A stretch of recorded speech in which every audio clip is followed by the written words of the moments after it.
Offline complete ആയ നേരം വരാനുണ്ടോ? വരുമോ?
എല്ലാവർക്കും ഇതുവരെ ഡാറ്റാ സയൻസിന്റെ കോഴ്സ് പഠിച്ചിട്ടാണെന്ന് തോന്നുന്നു.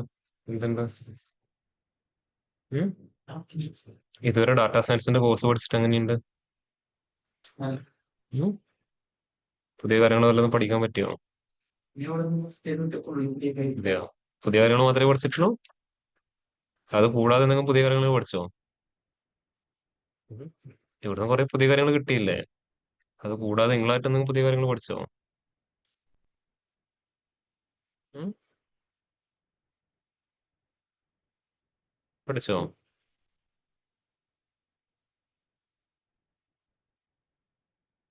കാര്യങ്ങൾ പഠിച്ചിട്ടുണ്ടോ? ഓക്കെ. ഇതുവരെ എല്ലാ ക്ലാസ്സിനും പ്രോപ്പർ ആയിട്ട് അറ്റൻഡ് ചെയ്ത് എത്ര പേര് ക്ലാസ്സിനുള്ളത്? ഇതുവരെ ഒരു സെഷൻസ് പോലും ലീവ് ചെയ്യാതെ പ്രോപ്പർ ആയിട്ട് അറ്റൻഡ് ചെയ്തവര്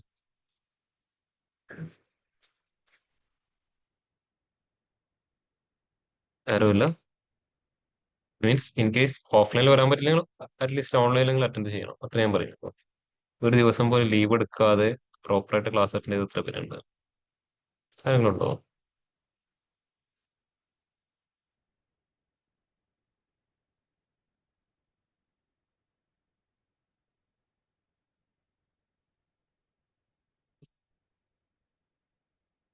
ഓക്കെ.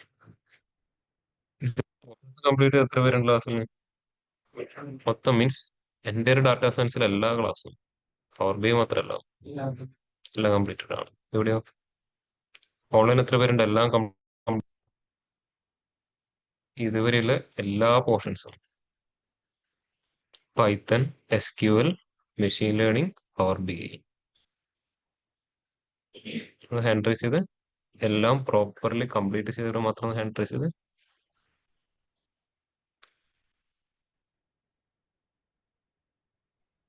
സർ ലാസ്റ്റ് ദിവസത്തെ ക്ലാസ് മാത്രം കേൾക്കാറുണ്ട്, ബാക്കിയെല്ലാം കംപ്ലീറ്റ് ആയിരുന്നു. ലാസ്റ്റ് ലീവ് ആയത് 2 ദിവസം. ഓക്കെ. ബാക്കിയുള്ളവർക്കും ആൽവിൻ, ആര്യ എനിക്ക് ഒരു ക്ലാസ് പെൻഡിങ് ഉണ്ട്. ഒറ്റ ക്ലാസ്. ബാക്കിയുള്ളവരും സർ ഒരു ക്ലാസ് പെൻഡിങ്. ഒരു ക്ലാസ്. സെബിനോ?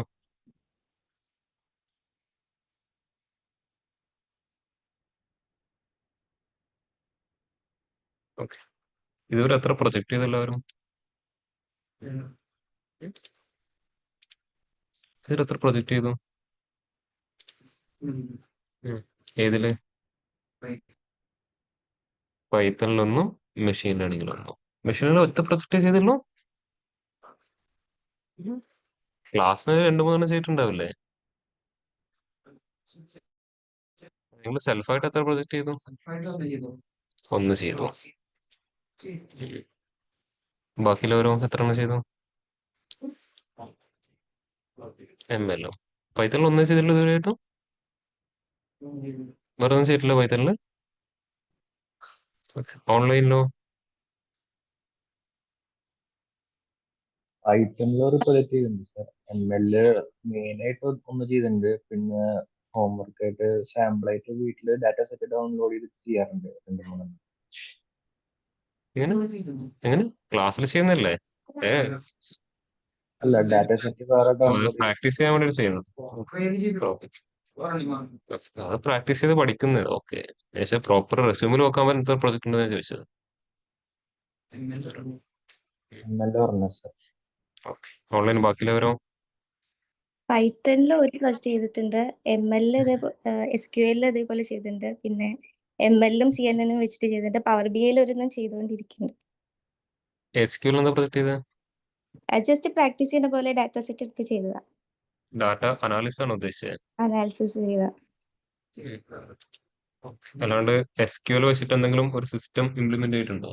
അങ്ങനെ ചെയ്തിട്ടില്ല, അനാലിസിസ് ചെയ്തിട്ടുള്ളൂ. അങ്ങനെ ഒരു സിസ്റ്റം ഇംപ്ലിമെന്റ് ചെയ്യാൻ നോക്കട്ടോ. ഓക്കെ. പൈത്തൺ ഫ്രണ്ട് എൻഡ് ഒക്കെ വെച്ചിട്ട് ട്രൈ ആ. ചെയ്ത് നോക്കി.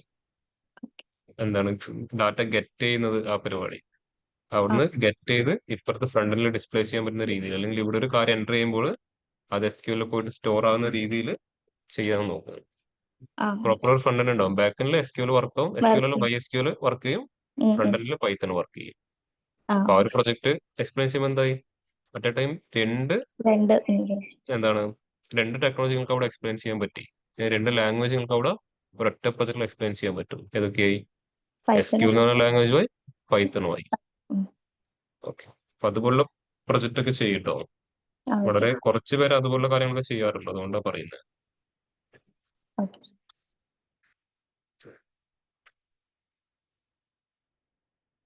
അതും SQL ചെയ്യുമ്പോൾ പ്രൈമറി കീ ഫോറിൻ കീ ഒക്കെ ഡിഫൈൻ ചെയ്തിട്ട് തന്നെ ടേബിൾസും കാര്യങ്ങളൊക്കെ ക്രിയേറ്റ് ചെയ്യാം. എന്നിട്ട് അവിടുന്ന് വാല്യൂസിന് ഫെച്ച് ചെയ്യാനും അതിലോട്ട് ഗെറ്റ് ചെയ്യാനുള്ള പരിപാടിയൊക്കെ പൈത്തൺ വെച്ചിട്ട് ചെയ്യാം. അപ്പോൾ ഒരുപാട് കാര്യങ്ങൾക്ക് പഠിക്കാൻ പറ്റും. ഓക്കെ, സ്ട്രീംലിറ്റ് ഒക്കെ പഠിച്ചിട്ടുണ്ടോ? സ്ട്രീംലിറ്റ്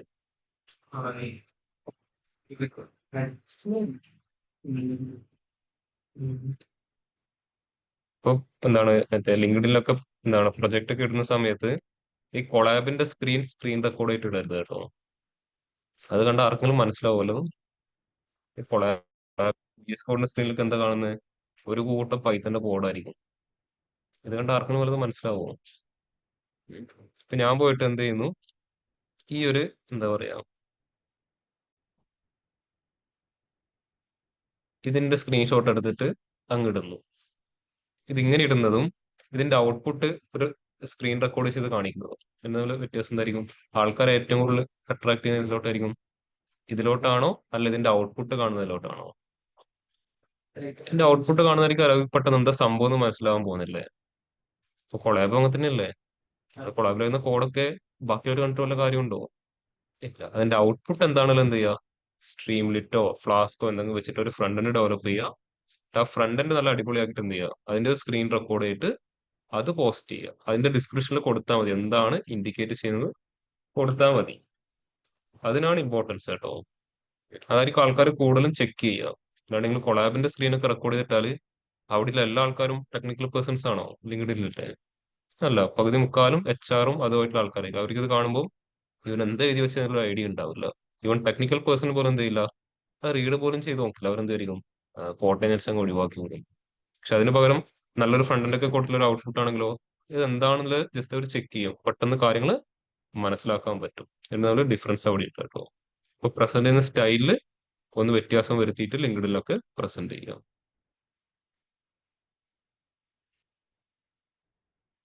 പിന്നെ ഒരു ദിവസം തന്നെ പോയിട്ട് ഒരുപാട് പ്രൊജക്ട് ലിങ്ക്ഡിനിൽ പബ്ലിഷ് ചെയ്തത് കേട്ടോ. അത് ഞാൻ പറയാം, ഒരുപാട് പേര് ചെയ്യുന്ന പ്രോസസ് ആണ്.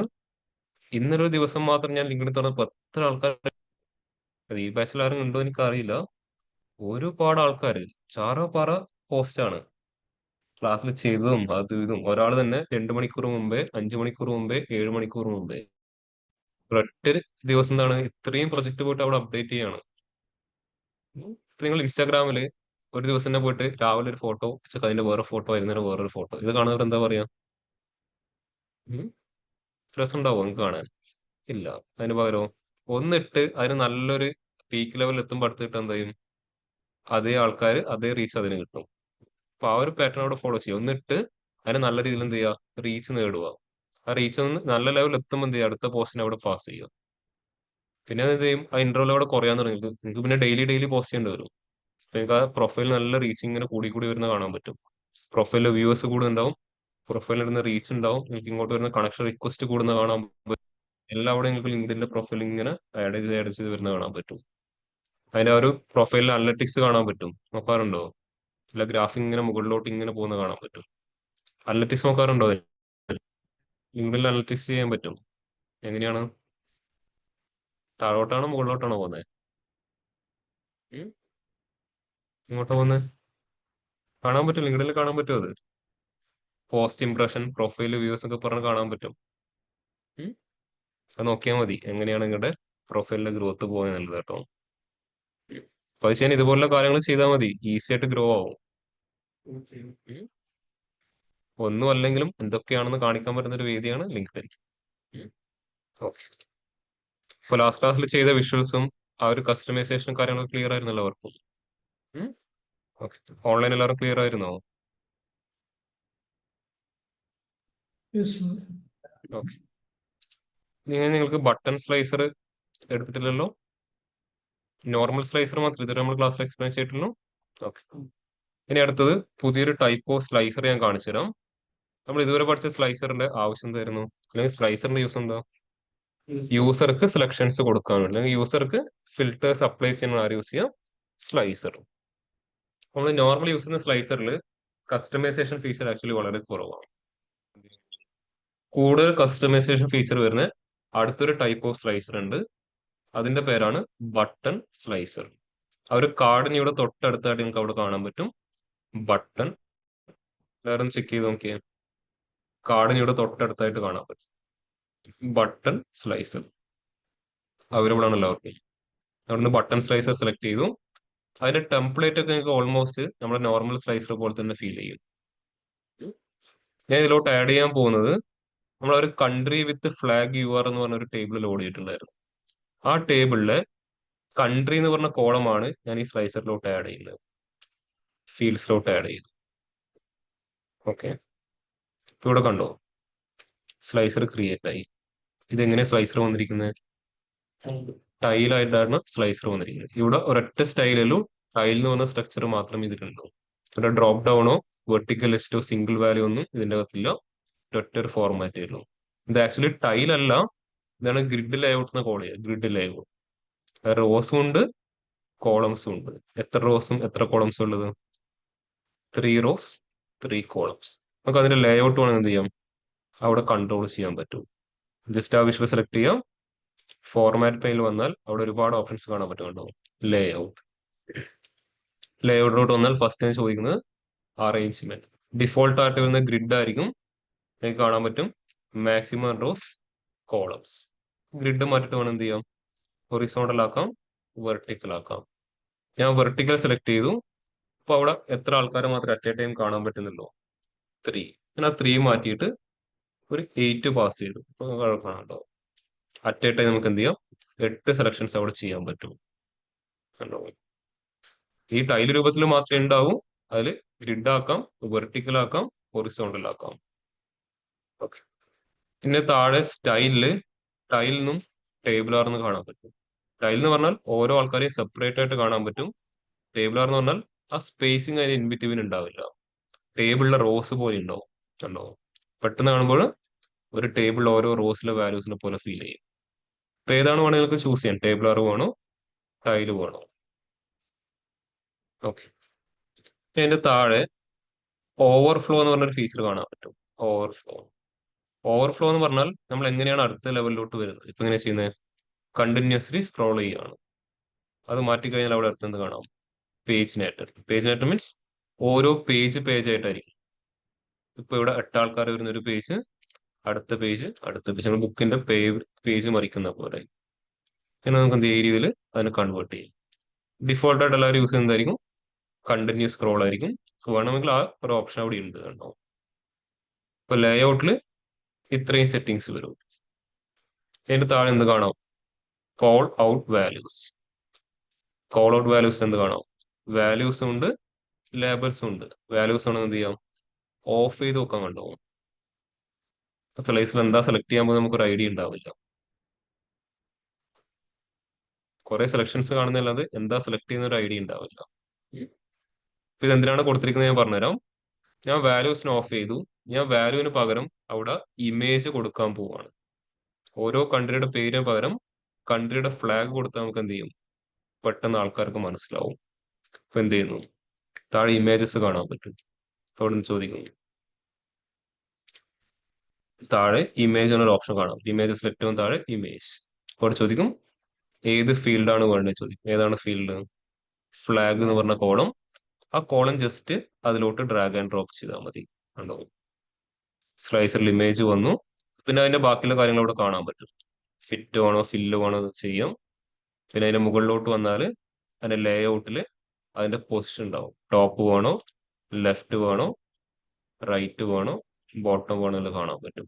ഇത് വർക്കാവാത്തതിന്റെ റീസൺ എന്ന് പറഞ്ഞാൽ നമ്മുടെ കോൾ ഔട്ട് വാല്യൂ ആരും ഓഫ് ചെയ്തു, വാല്യൂസിന് ഓഫ് ചെയ്തു. വാല്യൂസിന് ഓൺ ചെയ്ത് കഴിഞ്ഞാൽ നമുക്ക് എന്ത് ചെയ്യാം, ഈ ടോപ്പ് ബോട്ടം ലെഫ്റ്റ് ഒക്കെ കൺട്രോൾ ചെയ്യാം. കണ്ടോ, പിന്നെ ഇമേജിന്റെ സൈസ് താഴെ എന്ത് ചെയ്യാം, കൺട്രോൾ ചെയ്യാം. കണ്ടോ, ചെറുതായിട്ട് മതി, ചെറുതായിട്ട് ചൂസ് ചെയ്യാം. അപ്പൊ സ്ലൈസറിൽ നമുക്ക് എന്ത് ചെയ്യാം, ഇമേജസിനെ കൊണ്ടുവരാം. പക്ഷെ ഏത് സ്ലൈസർ ആയിരിക്കണം, ബട്ടൺ സ്ലൈസർ ആയിരിക്കണം എന്ന് മാത്രമേ ഉള്ളൂ. പലരും ട്രൈ ഔട്ട് ചെയ്ത് നോക്കിയേ, ബട്ടൺ സ്ലൈസർ.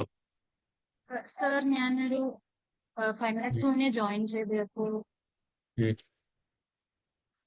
ഈ ഒരു സ്ലൈസർ മാത്രമേ ഇപ്പം സ്റ്റാർട്ട് ചെയ്തുള്ളൂ, ബട്ടൺ സ്ലൈസർ. സ്റ്റാർട്ടിങ്ങിൽ കേട്ടിട്ടുണ്ടായിരുന്നില്ല. അല്ല ഞാനത് ഇല്ല ഞാൻ ഈ ഫ്ലാഗ് അഡ്ജസ്റ്റ് ചെയ്ത് കൊടുത്താൽ ഞാൻ ജോയിൻ ചെയ്തു. ഓക്കെ, ജസ്റ്റ് ആ ബിൽഡ് പെയിനിൽ എന്ത് കാണാൻ പറ്റും, ബട്ടൺ സ്ലൈസർ കാണാൻ പറ്റും. അവൈലബിൾ ആണോ ബട്ടൺ സ്ലൈസർ?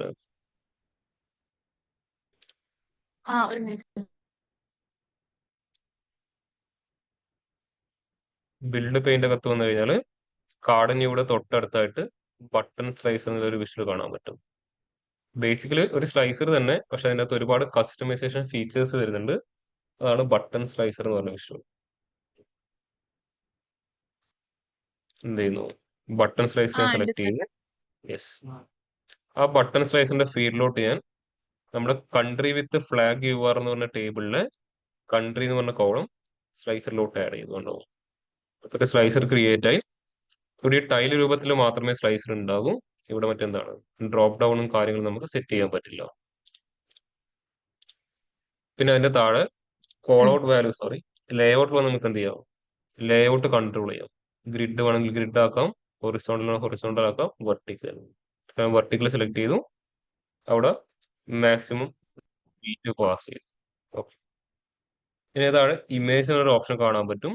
നമുക്ക് ഓരോ സെലക്ഷന്റെ കൂടെയും ഇമേജ് ആഡ് ചെയ്യാൻ പറ്റും. അതിൽ ഇമേജസിൽ ഏറ്റവും താഴെ വന്നാൽ ഇമേജ് കാണാം. എവിടുന്നാണ് ഇമേജ് വേണ്ടത്, ഏതാണ്, ഫ്ലാഗ് എന്ന് പറഞ്ഞ കോളത്തിൽ URL ഉണ്ട്. ജസ്റ്റ് അതിലോട്ട് ഡ്രാഗ് ആൻഡ് ഡ്രോപ്പ് ചെയ്താൽ മതി. അതിനുശേഷം മുകളിൽ ലേ ഔട്ടിൽ വന്നാൽ അതിന്റെ പൊസിഷൻ ചേഞ്ച് ചെയ്യാം. ലെഫ്റ്റ് ചൂസ് ചെയ്തു, ഇമേജിന്റെ സൈസ് അവിടെ അഡ്ജസ്റ്റ് ചെയ്തുകൊണ്ടാവും. അതുപോലെ സ്ലൈസറിനകത്ത് നമുക്ക് എന്ത് ചെയ്യാം, ഇമേജസിനെ കൊണ്ടുവരാം. പക്ഷെ ആരെ യൂസ് ചെയ്യണം, ബട്ടൺ സ്ലൈസർ യൂസ് ചെയ്യണം. ക്ലിയർ ആയോ? ഓക്കെ, ഓൺലൈൻ എല്ലാവരും പ്രോപ്പർ ആയിട്ട് ഇംപ്ലിമെന്റ് ചെയ്തവർ മാത്രം ഒന്ന് ഹാൻഡ് റൈസ് ചെയ്യാം കേട്ടോ.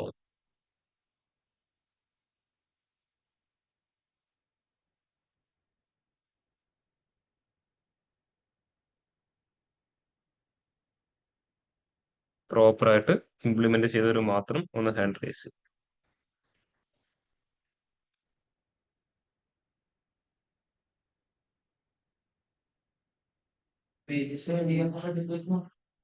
അല്ല അറിയേണ്ടത്, ഇമേജ് ആഡ് ചെയ്യാൻ തന്നെ ഇനിയും കസ്റ്റമൈസേഷൻ വരുന്നേ ഉള്ളൂ.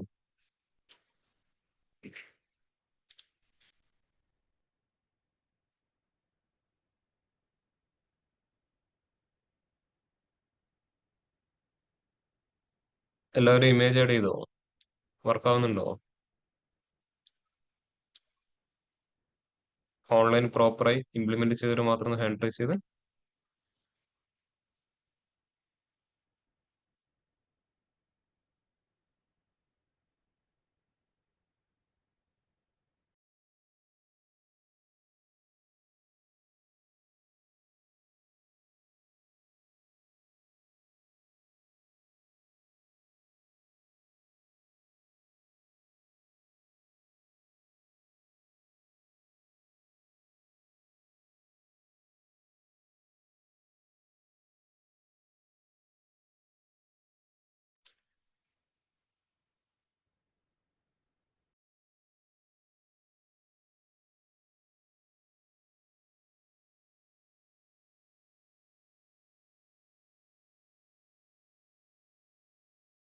സാർ ആ ഇമേജ് ആഡ് ചെയ്യുമ്പോൾ നമ്മൾ എൻട്രി ബാറിൽ കൊടുത്തിട്ട് ഫീൽഡ് വാല്യൂവിൽ ആ കോളം സെറ്റ് ചെയ്ത് കൊടുക്കാനാണോ?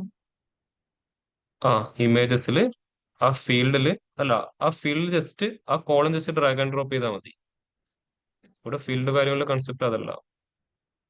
ജസ്റ്റ് ഇവിടെ ആ ഒരു ഇമേജ് വരുന്ന ഫീൽഡ് ഇവിടത്തോട്ട് ആഡ് ചെയ്ത് കൊടുത്താൽ മതി.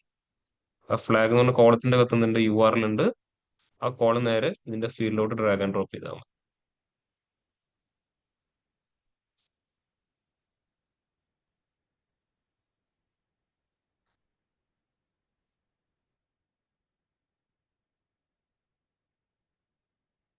ഓഫ്ലൈൻ എല്ലാവരും ചെയ്ത് കഴിഞ്ഞോ?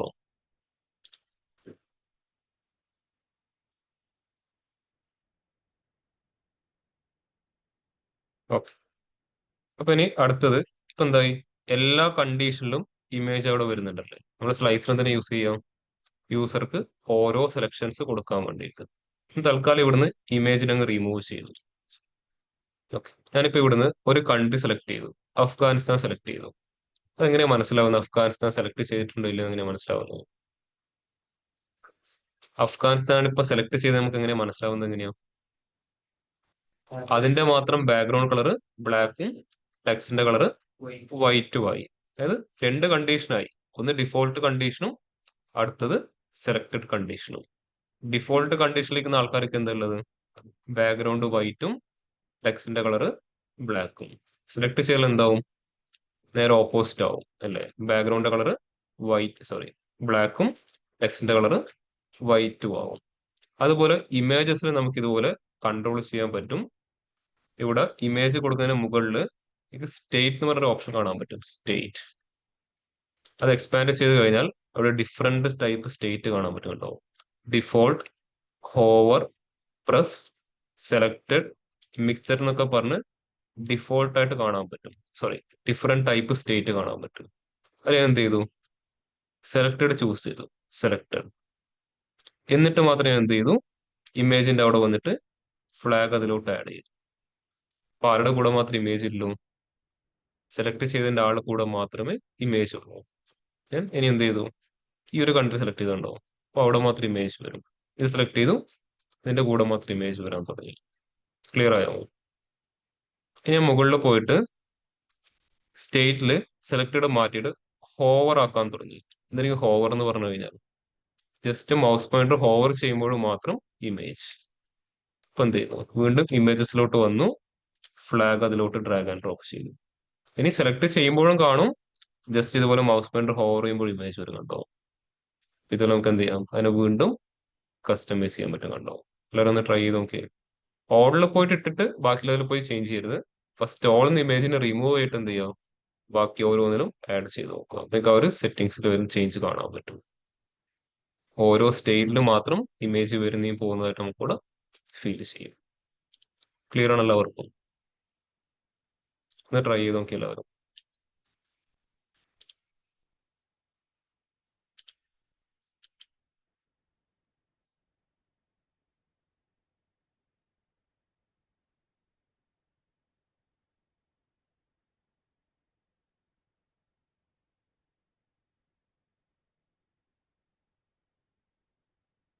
സ്റ്റേറ്റ് എന്ന് പറഞ്ഞ കൺസെപ്റ്റ് അതാണ് കേട്ടോ. സ്റ്റേറ്റ് ഏതാണ് കറന്റ് നമ്മൾ ചെയ്യാൻ പോകുന്നത്? ഡിഫോൾട്ട് ആണോ, സെലക്ടഡ് ആണോ, ഹോവർ ആണോ, അല്ലെങ്കിൽ പ്രസ് ചെയ്യാൻ പോവാണോ?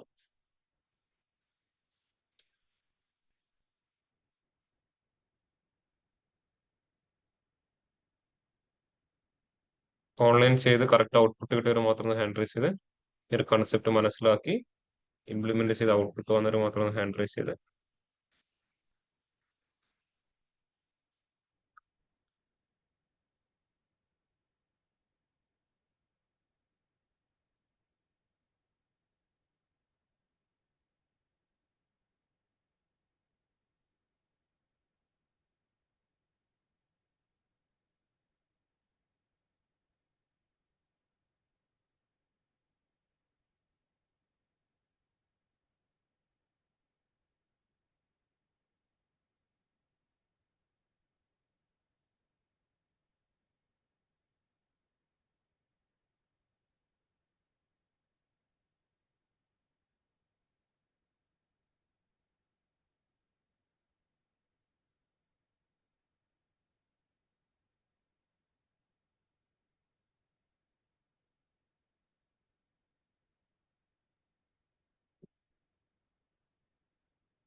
ഓഫ്ലൈൻ ചെയ്യാൻ പറ്റുന്നുണ്ടോ?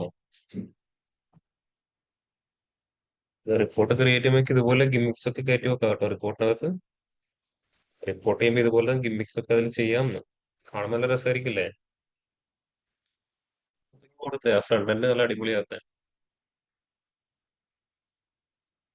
ഇതൊന്നും അറിയാത്ത ഒരാൾ കാണുമ്പോൾ എന്താ വിചാരിക്കോ? നിങ്ങൾ കുറെ കഷ്ടപ്പെട്ട് ചെയ്തായിരുന്നു വിചാരിക്കും. പക്ഷെ അത്രപ്പാട് കഷ്ടപ്പാടൊന്നും ഇല്ല കണ്ടോ. അതാ പറഞ്ഞേ.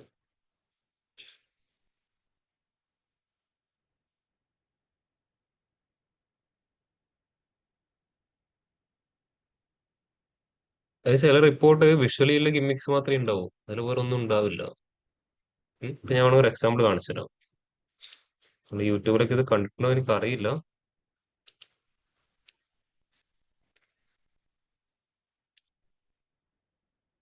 എല്ലായിടത്തും ഇപ്പൊ സെർച്ച് ചെയ്യുമ്പോൾ നേരെ ആമസോണിലെ ലേ ഓഫ് ആണല്ലോ ഫസ്റ്റ് കാണിച്ചിരുന്നത്. ഞാൻ സെർച്ച് ചെയ്യുമ്പോൾ ആരും ശ്രദ്ധിച്ചില്ല. ഫസ്റ്റ് കാണിക്കുന്നത് ആമസോൺ ലേ ഓഫ് എന്ന് കാണിച്ചിരുന്നത്.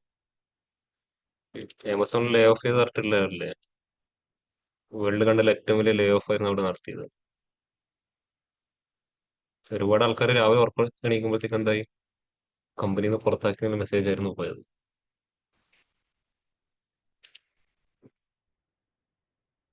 കാരണം അത് അത്രയും മാൻ പവറിന്റെ ആവശ്യം അവിടേക്ക് ഉണ്ടാവില്ല. അത് തന്നെ വേറെ ഒന്നുമില്ല. ഈ റിപ്പോർട്ട് കണ്ടോ? ഇപ്പൊ അവർ ക്രിയേറ്റ് ചെയ്തതാണ്. കാണുമ്പോൾ എന്തായാലും സംഭവം പോലെയൊക്കെ ഉണ്ടാവും, പക്ഷെ ഒന്നുമില്ല. Data settle you are L ഉണ്ട്, ഇവിടെ ടെക്സ്റ്റ് ആഡ് ചെയ്തു, യു ആർ എൽ വെച്ചിട്ട് ഇമേജിന് കൊണ്ടുപോകുന്നു, അത്രയേ ഉള്ളൂ. കാണുന്ന ഒരാൾക്ക് എന്താ ഗംഭീരം എന്നൊക്കെ ഫീൽ ചെയ്യല്ലേ? പവർ ബി സ്കൂളിൽ അറിയുന്ന നമുക്ക് മനസ്സിലാവും ഇതിനകത്ത് ഒന്നുമില്ല. ഇപ്പം എന്ത് ചെയ്യാം, ഇവിടെ ഏത് ഷൂ ആണെന്ന് വെച്ചാൽ സെലക്ട് ചെയ്യാം. ഇതെന്തായി, നമ്മളിപ്പം പഠിച്ച സ്ലൈസർ ചെയ്ത് സെലക്ട് ചെയ്യുമ്പോൾ അതായി. ഷൂവിന്റെ ഓരോ ഇമേജസ് അവിടെ ഉണ്ട്. നമ്മുടെ നോർമൽ കാർഡ് വിഷൽ ചെയ്ത് നോർമൽ കാർഡ് വിഷല കാർഡ് ന്യൂ, അതിന്റെ അകത്ത് എല്ലാം ഓഫ് ചെയ്തിട്ട് എന്ത് ചെയ്തു, ഇമേജിന് മാത്രം വർക്ക് ചെയ്യിക്കുവാണ്. ഇതൊരു കാർഡ് വിഷൽ, അടുത്തൊരു കാർഡ് വിഷൽ, അടുത്തത്. ഇത് സെലക്ട് ചെയ്യുമ്പോൾ അതിന്റെ നോർമൽ വ്യൂ, അതിന്റെ bottom view, side view, back view, ഇതിന് അടുത്ത പേജ്, അതിന്റെ ഇൻസൈറ്റ്സ്, അതിന്റെ പ്രൈസും കാര്യങ്ങളൊക്കെ. ഇതൊക്കെ ജസ്റ്റ് സമ്മ എടുത്തിട്ട പരിപാടിയാണ്. ഇതൊക്കെ കോളം ഉണ്ടാവില്ല, പ്രൈസിന്റെ കോളം ഉണ്ടാവും, റിവ്യൂസിന്റെ കോളം ഉണ്ടാവും, റേറ്റിംഗിന്റെ കോളം ഉണ്ടാവും, ലിസ്റ്റിംഗ് പ്രൈസ് അവിടെ ഉണ്ടാവും, ലാസ്റ്റ് അതിന്റെ പെർഫോമൻസ്. ഇത്രയേ ഉള്ളൂ. നിങ്ങൾ പഠിച്ചതൊക്കെ നോക്കുമ്പോൾ എന്താണ്, ഇതൊന്നുമില്ല അല്ലേ? പക്ഷെ ഇത് വേറെ ആൾക്ക്, ഇതൊന്നും അറിയാത്ത ഒരാൾക്ക് കാണിച്ചു കൊടുക്കുമ്പോൾ എന്തായിരിക്കും, എന്തൊക്കെയുണ്ടെന്നുള്ള ഫീൽ ഉണ്ടാവും അല്ലേ? അത് ഞാൻ പറഞ്ഞു. ചെയ്യാൻ വളരെ സിമ്പിളാ കാര്യങ്ങൾ. അതുപോലെ കുറെ കാര്യങ്ങളൊക്കെ കാണാൻ പറ്റും. ഇതൊക്കെ യൂട്യൂബിൽ അവൈലബിൾ ആണ്, പെട്ടെന്ന് ചെയ്യാം. എന്താ പറയുക, ഒരു അരമണിക്കൂർ മതി. അരമണിക്കൂർ വേണ്ട, ജസ്റ്റ് ഡ്രാഗ് ആൻഡ് ഡ്രോപ്പ് സംഭവം വരും. അപ്പൊ അതിനൊക്കെ ഇതുപോലത്തെ കാര്യങ്ങൾ അവർ വർക്ക് ചെയ്യുന്നത്, വേറെ ഒന്നുമല്ല. പിന്നെ ഒന്നുകൂടെ കുറച്ചുകൂടെ മോഡിഫൈ ചെയ്തെടുത്തു എന്ന് മാത്രമേ ഉള്ളൂ. ഇപ്പൊ ഇമേജിൽ കൺട്രോൾ ചെയ്തു, ഇനി ബാക്ക്ഗ്രൗണ്ട് കളർ പഴയത് ഡിഫോൾട്ട് സ്റ്റേറ്റ് സെലക്ടഡ് സ്റ്റേറ്റ് ഒരുപോലെ ആക്കണം. ഇത് ചെയ്താൽ മതി. ഈ ബട്ടൺസിലോട്ട് വന്നാൽ അവിടെ എനിക്ക് എന്ത് കാണാൻ പറ്റും, സ്റ്റേറ്റ് കാണാൻ പറ്റും. കണ്ടോ? എന്ത് ചെയ്തു, സെലക്ടഡ് ചൂസ് ചെയ്തു. സെലക്ട് ചെയ്താൽ മാത്രം ഷേപ്പ് ചെയ്യാൻ പറഞ്ഞു, റൗണ്ട് റെക്ടാങ്കിൾ ആക്കാൻ പറഞ്ഞു. എന്നിട്ട് അതിന്റെ താഴെ ഫില്ല് കളർ കാണാൻ പറ്റും. ഫില്ലിന് എന്താക്കി, വൈറ്റ് തന്നെയാക്കി. മുകളിൽ ഇതിവിടെ വൈറ്റ് ആക്കുമ്പോഴുള്ള ഒരു ഇഷ്യൂ എന്താവും, കോൾ ഔട്ട് വാല്യൂള്ള കളറും ചേഞ്ച് ചെയ്യണം കേട്ടോ.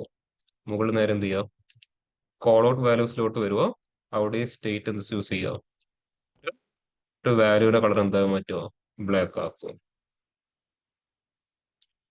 ഇപ്പൊ കണ്ടോ, ഇപ്പൊ എങ്ങനെ ഐഡന്റിഫൈ ആവുന്നത്, സെലക്ട് ചെയ്തതിന്റെ മാത്രം ഷേപ്പ് മാറിയുണ്ടോ, ബാക്കിയെല്ലാം ഇതിന്റെ ഷേപ്പ് മാത്രം റൗണ്ട് റെക്ടാങ്കിൾ ആയി.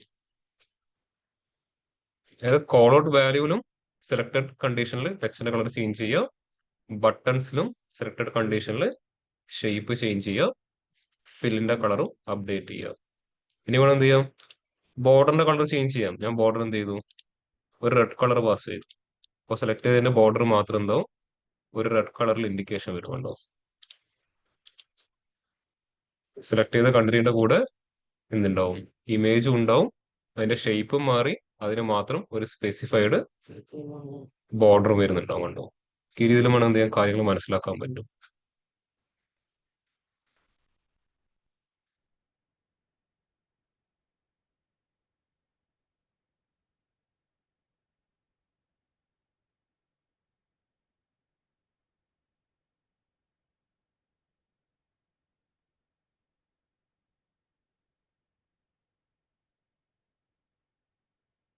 Call out values call out വാല്യൂസിൽ ഇവിടെ ചെയ്ത അതേ കാര്യം തന്നെ.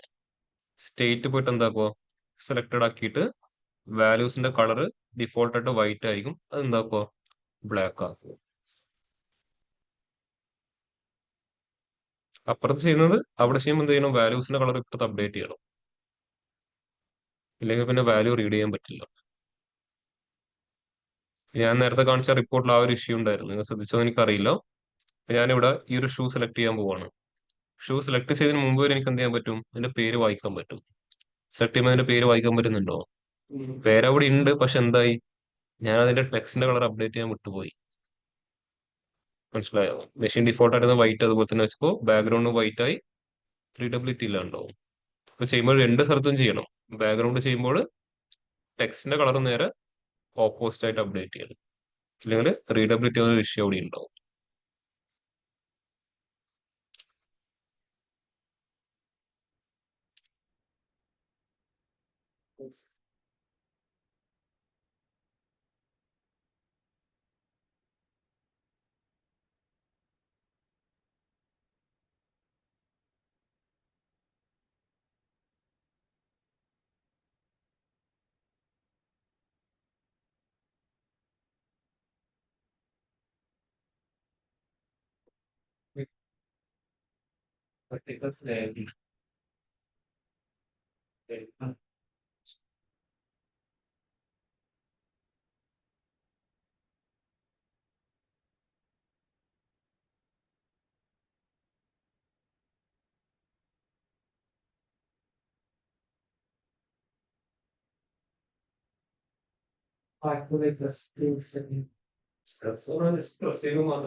ഇങ്ങനെ പ്രസ് ചെയ്താൽ മാത്രം ഇമേജ് വരും. അതായത് ഇപ്പൊ ഒന്നിൽ വെക്കരുത് ഇമേജ് നേരം ആ സമയത്ത്. അപ്പോൾ ഇമേജസിൽ ഞാൻ ഫസ്റ്റ് സെലക്ടഡ് ഇമേജിനെ റിമൂവ് ചെയ്ത് കളഞ്ഞു, അതിന് സെലക്ട് ആവും കണ്ടീഷൻ. ഇവിടുന്ന് ഇമേജിനെ സെലക്ടഡ് ഇമേജിനെ റിമൂവ് ചെയ്തു, എന്നിട്ട് എന്ത് ചെയ്യും, പ്രസ് ചൂസ് ചെയ്തു. ഫ്ലാഗ് ഇമേജസ് ഹോവർ ചെയ്യുമ്പോഴും കാണും. സോറി, എന്റെ ഹോവറിന് റിമൂവ് ചെയ്യണം, എല്ലാം കൂടെ ഒരുമിച്ച് വരുമ്പോൾ മനസ്സിലാവില്ല. ഹോവറിനെ ജസ്റ്റ് റിമൂവ് ചെയ്യും. ഇപ്പൊ ഇവിടെ മാത്രമേ ഉള്ളൂ, പ്രസ്സിൽ മാത്രം ഇമേജ് ഉള്ളൂ. ഇപ്പൊ സെലക്ട് ആയി, പക്ഷെ പ്രസ് ചെയ്താൽ ഇമേജ് വരും. പ്രസ് ചെയ്യുന്ന സമയത്ത് മാത്രം ഇമേജ് കാണും, അല്ലാത്ത സമയത്തൊന്നും ഇമേജ് ഉണ്ടാവില്ല. അതാണ് പ്രസ് എന്ന് പറയുന്നത്. പ്രസ് ചെയ്ത് പിടിച്ചാൽ അവിടെ ഇമേജ് ഉണ്ടാവും, അപ്പൊ മൗസ് റിലീസ് ചെയ്യുന്ന അപ്പൊ ഇമേജ് പോകും. അതാണ് പ്രസ് എന്ന് പറയുന്ന കൺസെപ്റ്റ്. അത് എല്ലാത്തിലും ഒരുമിച്ച് ഇമേജ് ആഡ് ചെയ്തിട്ട് നോക്കാൻ എന്നാൽ കൺഫ്യൂഷൻ ആവും. ഒന്നിൽ ആഡ് ചെയ്ത് കൺസെപ്റ്റ് മനസ്സിലായിട്ട് അത് റിമൂവ് ചെയ്തിട്ട് അടുത്തത് ആഡ് ചെയ്തു, എന്നാലും കാര്യം മനസ്സിലാവും.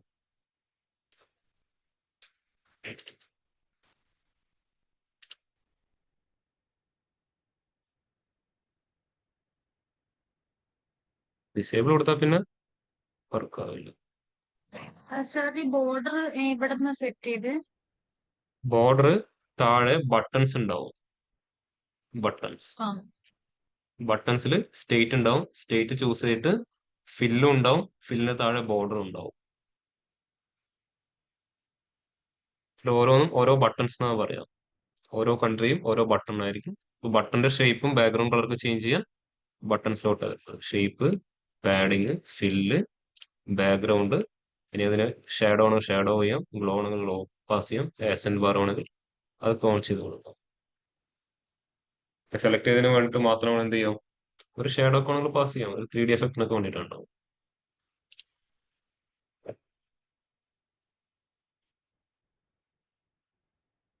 ഈ ഒരു ഫീച്ചേഴ്സ് ഒക്കെ നിങ്ങൾക്ക് തന്നെ പ്രാക്ടീസ് ചെയ്ത് നോക്കാൻ പറ്റുന്ന കാര്യങ്ങളുണ്ടോ കേട്ടോ. അതുകൊണ്ട് തന്നെ അതിലോട്ട് അത്രത്തോളം ഡെപ്ത് ആയിട്ട് പോവാത്തത്.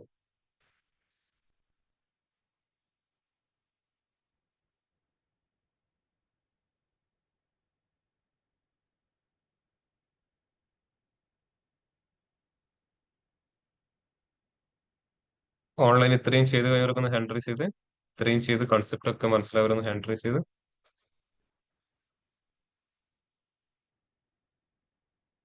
നിങ്ങൾക്ക് ഇതൊരു സെമിനാറും കാര്യങ്ങളൊന്നും ക്ലാസ് ഉണ്ടായിട്ടില്ലല്ലോ? ഇല്ലല്ലോ. അപ്പുറത്തുണ്ടായിട്ടില്ലേ? നാളത്തേക്ക് ഒരു സെമിനാറിന്റെ ടോപ്പിക് തരാം കേട്ടോ. നാളത്തെ കുറച്ച് സമയം തന്നാലും വലിയ വ്യത്യാസം ഉണ്ടാകാൻ പോകുന്നില്ല, നിങ്ങൾ പറയുന്നേ പഠിക്കൂ. വളരെ സിമ്പിൾ ടോപ്പിക് ആണ്, ഇത്രയേ ഉള്ളൂ. നമ്മൾ മെനി ടു മെനി എത്ര cardinality പഠിച്ചിട്ടുണ്ടായിരുന്നു? 4 cardinality. 1 to many, many to 1, 1 to 1, many to many. നമ്മൾ ആരൊക്കെ മെയിൻ ആയിട്ട് യൂസ് ചെയ്തിട്ടുള്ളൂ? 1 to many, many to 1 use ചെയ്തിട്ടുള്ളൂ. 1 to 1ഉം many to many നമ്മൾ എവിടെയും യൂസ് ചെയ്തിട്ടില്ല. ഇതാണ് സെമിനാറിന്റെ ടോപ്പിക്. 1 to 1ഉം many to many. 1 to 1 എന്താണ്, അത് ഏത് സിറ്റുവേഷൻ നമ്മൾ യൂസ് ചെയ്യാം. പിന്നെ മെനി ടു മെനി യൂസ് ചെയ്യാൻ പറ്റാത്തൊരു കാർഡിനാലിറ്റി ആണ്. അപ്പൊ എന്തുകൊണ്ടാണ് അത് യൂസ് ചെയ്യാൻ പറ്റാത്തത്, അതിന്റെ ലിമിറ്റേഷൻസ് എന്തൊക്കെയാണ്, ആ ലിമിറ്റേഷൻസ് എങ്ങനെ ഓവർകം ചെയ്യാം. ഇത് തിയറിയും വേണം, പ്രാക്ടിക്കൽ ഇംപ്ലിമെന്റേഷൻ വേണം കേട്ടോ. തിയറി നിങ്ങൾക്ക് വേണമെങ്കിൽ എന്ത് ചെയ്യാം, വൈറ്റ് ബോർഡ് വെച്ചിട്ടോ PPT വെച്ചിട്ടോ എങ്ങനെ വേണം എക്സ്പ്ലെയിൻ ചെയ്യാം. പ്രാക്ടിക്കൽ പിന്നെ എങ്ങനെ ചെയ്യാൻ പറ്റൂ? പവർ ബി അകത്തല്ലേ ചെയ്യാൻ പറ്റൂ, വേറെ ഓപ്ഷൻ ഒന്നുമല്ലല്ലോ. അപ്പൊ പവർ ബി അകത്ത് അതിന് പ്രാക്ടിക്കലും എക്സ്പ്ലെയിൻ ചെയ്യണം നാളെ കേട്ടോ. സിമ്പിൾ ടോപ്പിക് ആണ്, പെട്ടെന്ന് പഠിക്കാൻ പറ്റുന്നത്. 1 to 1ഉം many to many ചെയ്യാൻ പറ്റില്ല, നാളത്തേക്ക് ചെയ്യാൻ പറ്റില്ലേ?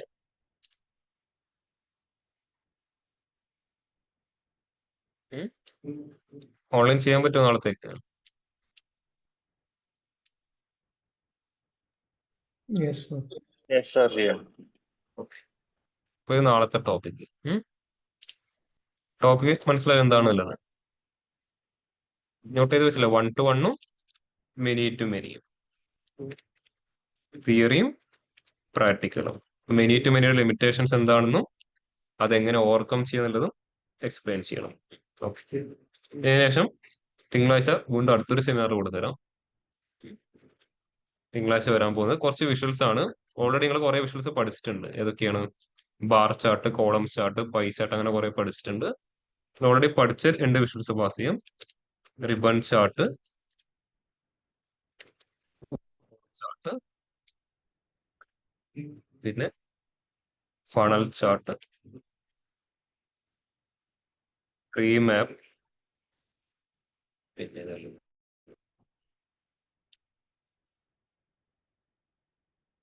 Scatter plot.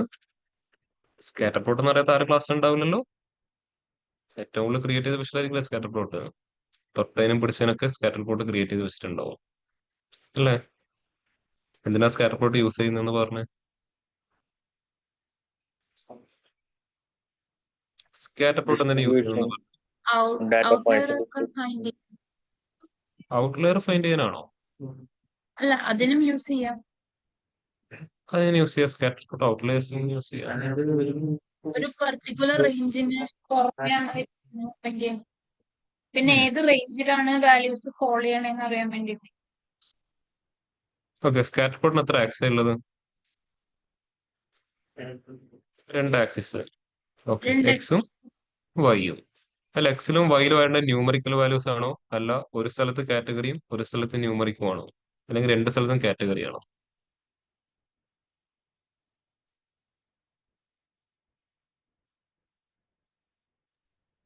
ഒരു സ്ഥലത്ത് കാറ്റഗറിയും മറ്റു സ്ഥലത്ത് ന്യൂമറിക്കൽസും. അങ്ങനെയാണോ നിങ്ങൾ എങ്ങനെ ക്രിയേറ്റ് ചെയ്ത സ്കാറ്റർ പ്ലോട്ട്? 2 ആക്സിൽ ന്യൂമറിക് ആണോ, 2 ആക്സിലും കാറ്റഗറി ആണോ, അല്ലെങ്കിൽ ഒരാക്സിൽ കാറ്റഗറിയും ഒരാക്സിൽ ന്യൂമറിക്കും ആണോ?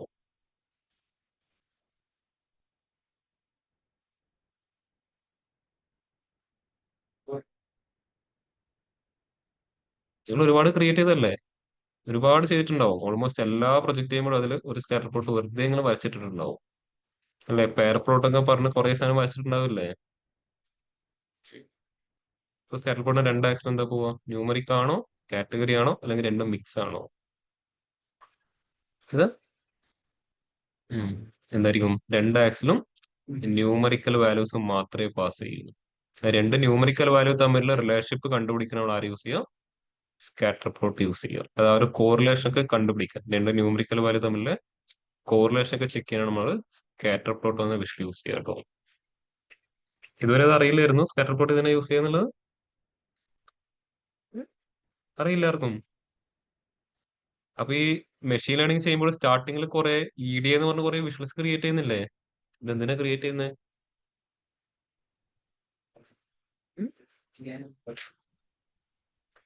ഫസ്റ്റ് ഓരോ ചെയ്യുന്ന പ്രശ്നം എന്തായിരുന്നു? ഫീച്ചേഴ്സ് എങ്ങനെയാ എഫക്ട് ചെയ്യണേന്ന് നോക്കണം. അപ്പൊ അതെങ്ങനെ എഫക്ട് ചെയ്യുന്ന മനസ്സിലാക്കാൻ ഏത് വിഷ്വൽ ചൂസ് ചെയ്യണമെന്ന് അറിയണ്ടേ? വെറുതെ വിഷ്വൽസ് എടുത്താൽ അതെങ്ങനെ എഫക്ട് ചെയ്യുന്ന ഡിസ്ട്രിബ്യൂഷൻ മനസ്സിലാക്കാൻ പറ്റുമോ? ആണെങ്കിൽ ഉം. ബാർ പ്ലോട്ട് പൈ ചാർട്ട് അങ്ങനെ.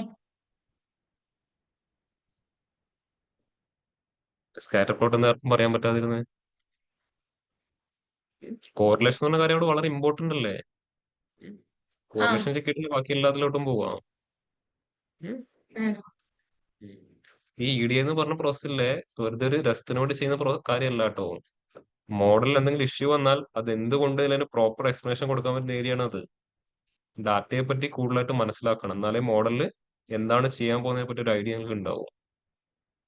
നിങ്ങൾ എല്ലാവരും എന്തായിരിക്കും മോഡലിനകത്ത് ജസ്റ്റ് ഡാറ്റ സെറ്റ് ഇട്ട് ഒറ്റ റണ്ണിങ് ആയിരിക്കും. അപ്പൊ എന്തോന്ന് ഔട്ട്പുട്ട് തരും. അതിന് മുമ്പ് മോഡലിനെ പറ്റി ഡീറ്റെയിൽഡ് ആയിട്ട് മനസ്സിലാക്കാനാണ് EDA എന്ന് പറഞ്ഞ സ്റ്റെപ്പ് തന്നിരിക്കുന്നത്. EDA വളരെ ഇമ്പോർട്ടന്റ് ആണ്. അതാണ് ഏറ്റവും കൂടുതൽ ഇമ്പോർട്ടന്റ് ആയിട്ടുള്ള ഏരിയ. അതിനുശേഷം അൽഗോരിതം എന്ന് പറഞ്ഞാൽ എന്താണ്? ഒരു 4 ലൈൻ ഓഫ് കോഡേ ഉള്ളൂ. അതിനകത്ത് ആ ഡാറ്റ ഇട്ട് കൊടുത്താൽ എന്ത് ചെയ്യും? അത് വർക്ക് ചെയ്തോളും. പക്ഷെ ഒരു നല്ല മോഡൽ ആവണമെങ്കിൽ ഒരു EDA പ്രോസസ് ചെയ്ത ഒരാൾക്ക് നല്ലൊരു മോഡൽ ഡെവലപ്പ് ചെയ്യാൻ പറ്റും കേട്ടോ. ഓക്കെ, ഇപ്പൊ സ്കാറ്റർ പ്ലോട്ടായി. ഇനി മെട്രിക്സ് എന്ന് പറഞ്ഞ അടുത്തൊരു വിഷ്വൽ. Okay, seminar. ഇത്രയും കാര്യങ്ങൾ വിഷ്വൽസ്. ഇത് നാളത്തേക്കുള്ള സെമിനാർ. ഇപ്പൊ ടോപ്പിക് നോക്കി വെച്ചോ.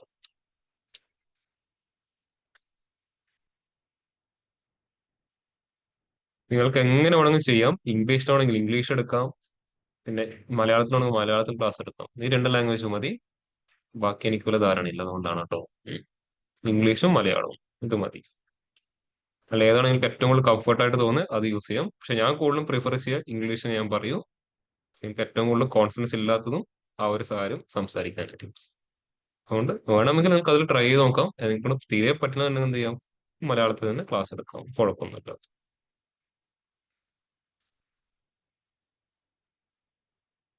ഇതിന്റെ തിയറിറ്റിക്കലും പ്രാക്ടിക്കൽ എക്സ്പ്ലനേഷനുമാണ് കേട്ടോ നാളത്തെ കാര്യം.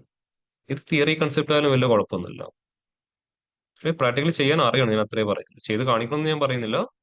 ഇത് ഓരോ വിഷ്വൽസും അതിന്റെ പർപ്പസ് എന്താണ്, അതിന്റെ യൂസ് കേസ് എന്താണെന്നൊക്കെ എക്സ്പ്ലെയിൻ ചെയ്യണം. ആ യൂസ് കേസ് എക്സ്പ്ലെയിൻ ചെയ്യാൻ ഏറ്റവും ബെസ്റ്റ് പവർ ബിൽ ചെയ്ത് കാണിക്കുന്നതാണ്. അതിന് എങ്ങനെ അല്ലാന്നുണ്ടെങ്കിൽ നിങ്ങൾക്ക് എന്ത് ചെയ്യാം, യൂസ് കേസ് കൊണ്ട് എഴുതിയിട്ട് എക്സ്പ്ലെയിൻ ചെയ്യണമെങ്കിൽ അങ്ങനെയും ചെയ്യാം. അത് നിങ്ങളുടെ ഇഷ്ടമാണ് എങ്ങനെ ചെയ്യണം എന്നുള്ളത്. ഓരോ വിഷ്വലിന്റെയും അതിന്റെ സ്പെസിഫിക് പർപ്പസ് എന്താണ്, അതിന്റെ റിയൽ ടൈം യൂസ് എന്താണ്, അത് രണ്ടും ഇൻക്ലൂഡ് ആയിട്ടുണ്ടാവും. ഓക്കെ, ഓക്കെ അല്ലേ? ഇത് കഴിഞ്ഞിട്ട് ഞാൻ അടുത്ത സെമിനാറിന്റെ ടോപ്പിക് തരാം കേട്ടോ. ഇനി അങ്ങോട്ട് കൂടുതൽ അങ്ങനത്തെ അതല്ല നല്ലത്. ഇതുവരെ എല്ലാം ഞാൻ പറഞ്ഞതില്ല, ഇനി കുറച്ച് നിങ്ങൾ എന്ത് ചെയ്യും എനിക്ക് പറഞ്ഞതാ. അങ്ങനെയല്ലേ നല്ലത്?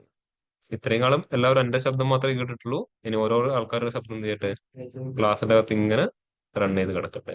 ഇത് അടുത്ത ആഴ്ച നിങ്ങളുണ്ടോ? എന്റെ അതിന് കുറച്ചേ ഉണ്ടാവുമല്ലോ, ഒരു 1.5 വീക്ക് അല്ലെങ്കിൽ 2 വീക്സ് അത്രയേ ഉള്ളൂ. പവർ ബി കംപ്ലീറ്റ് ആവറായി. എപ്പോ എപ്പോഴും നവംബർ 8-നായോ? നൈസ്. ഓക്കെ, എന്താ പ്രാക്ടീസ് ചെയ്യാൻ തുടങ്ങിയോ? 8-നല്ലേ? 8 ആകുമ്പോ അടുത്ത ആഴ്ചയല്ലേ? ഓക്കെ, അടിപൊളി.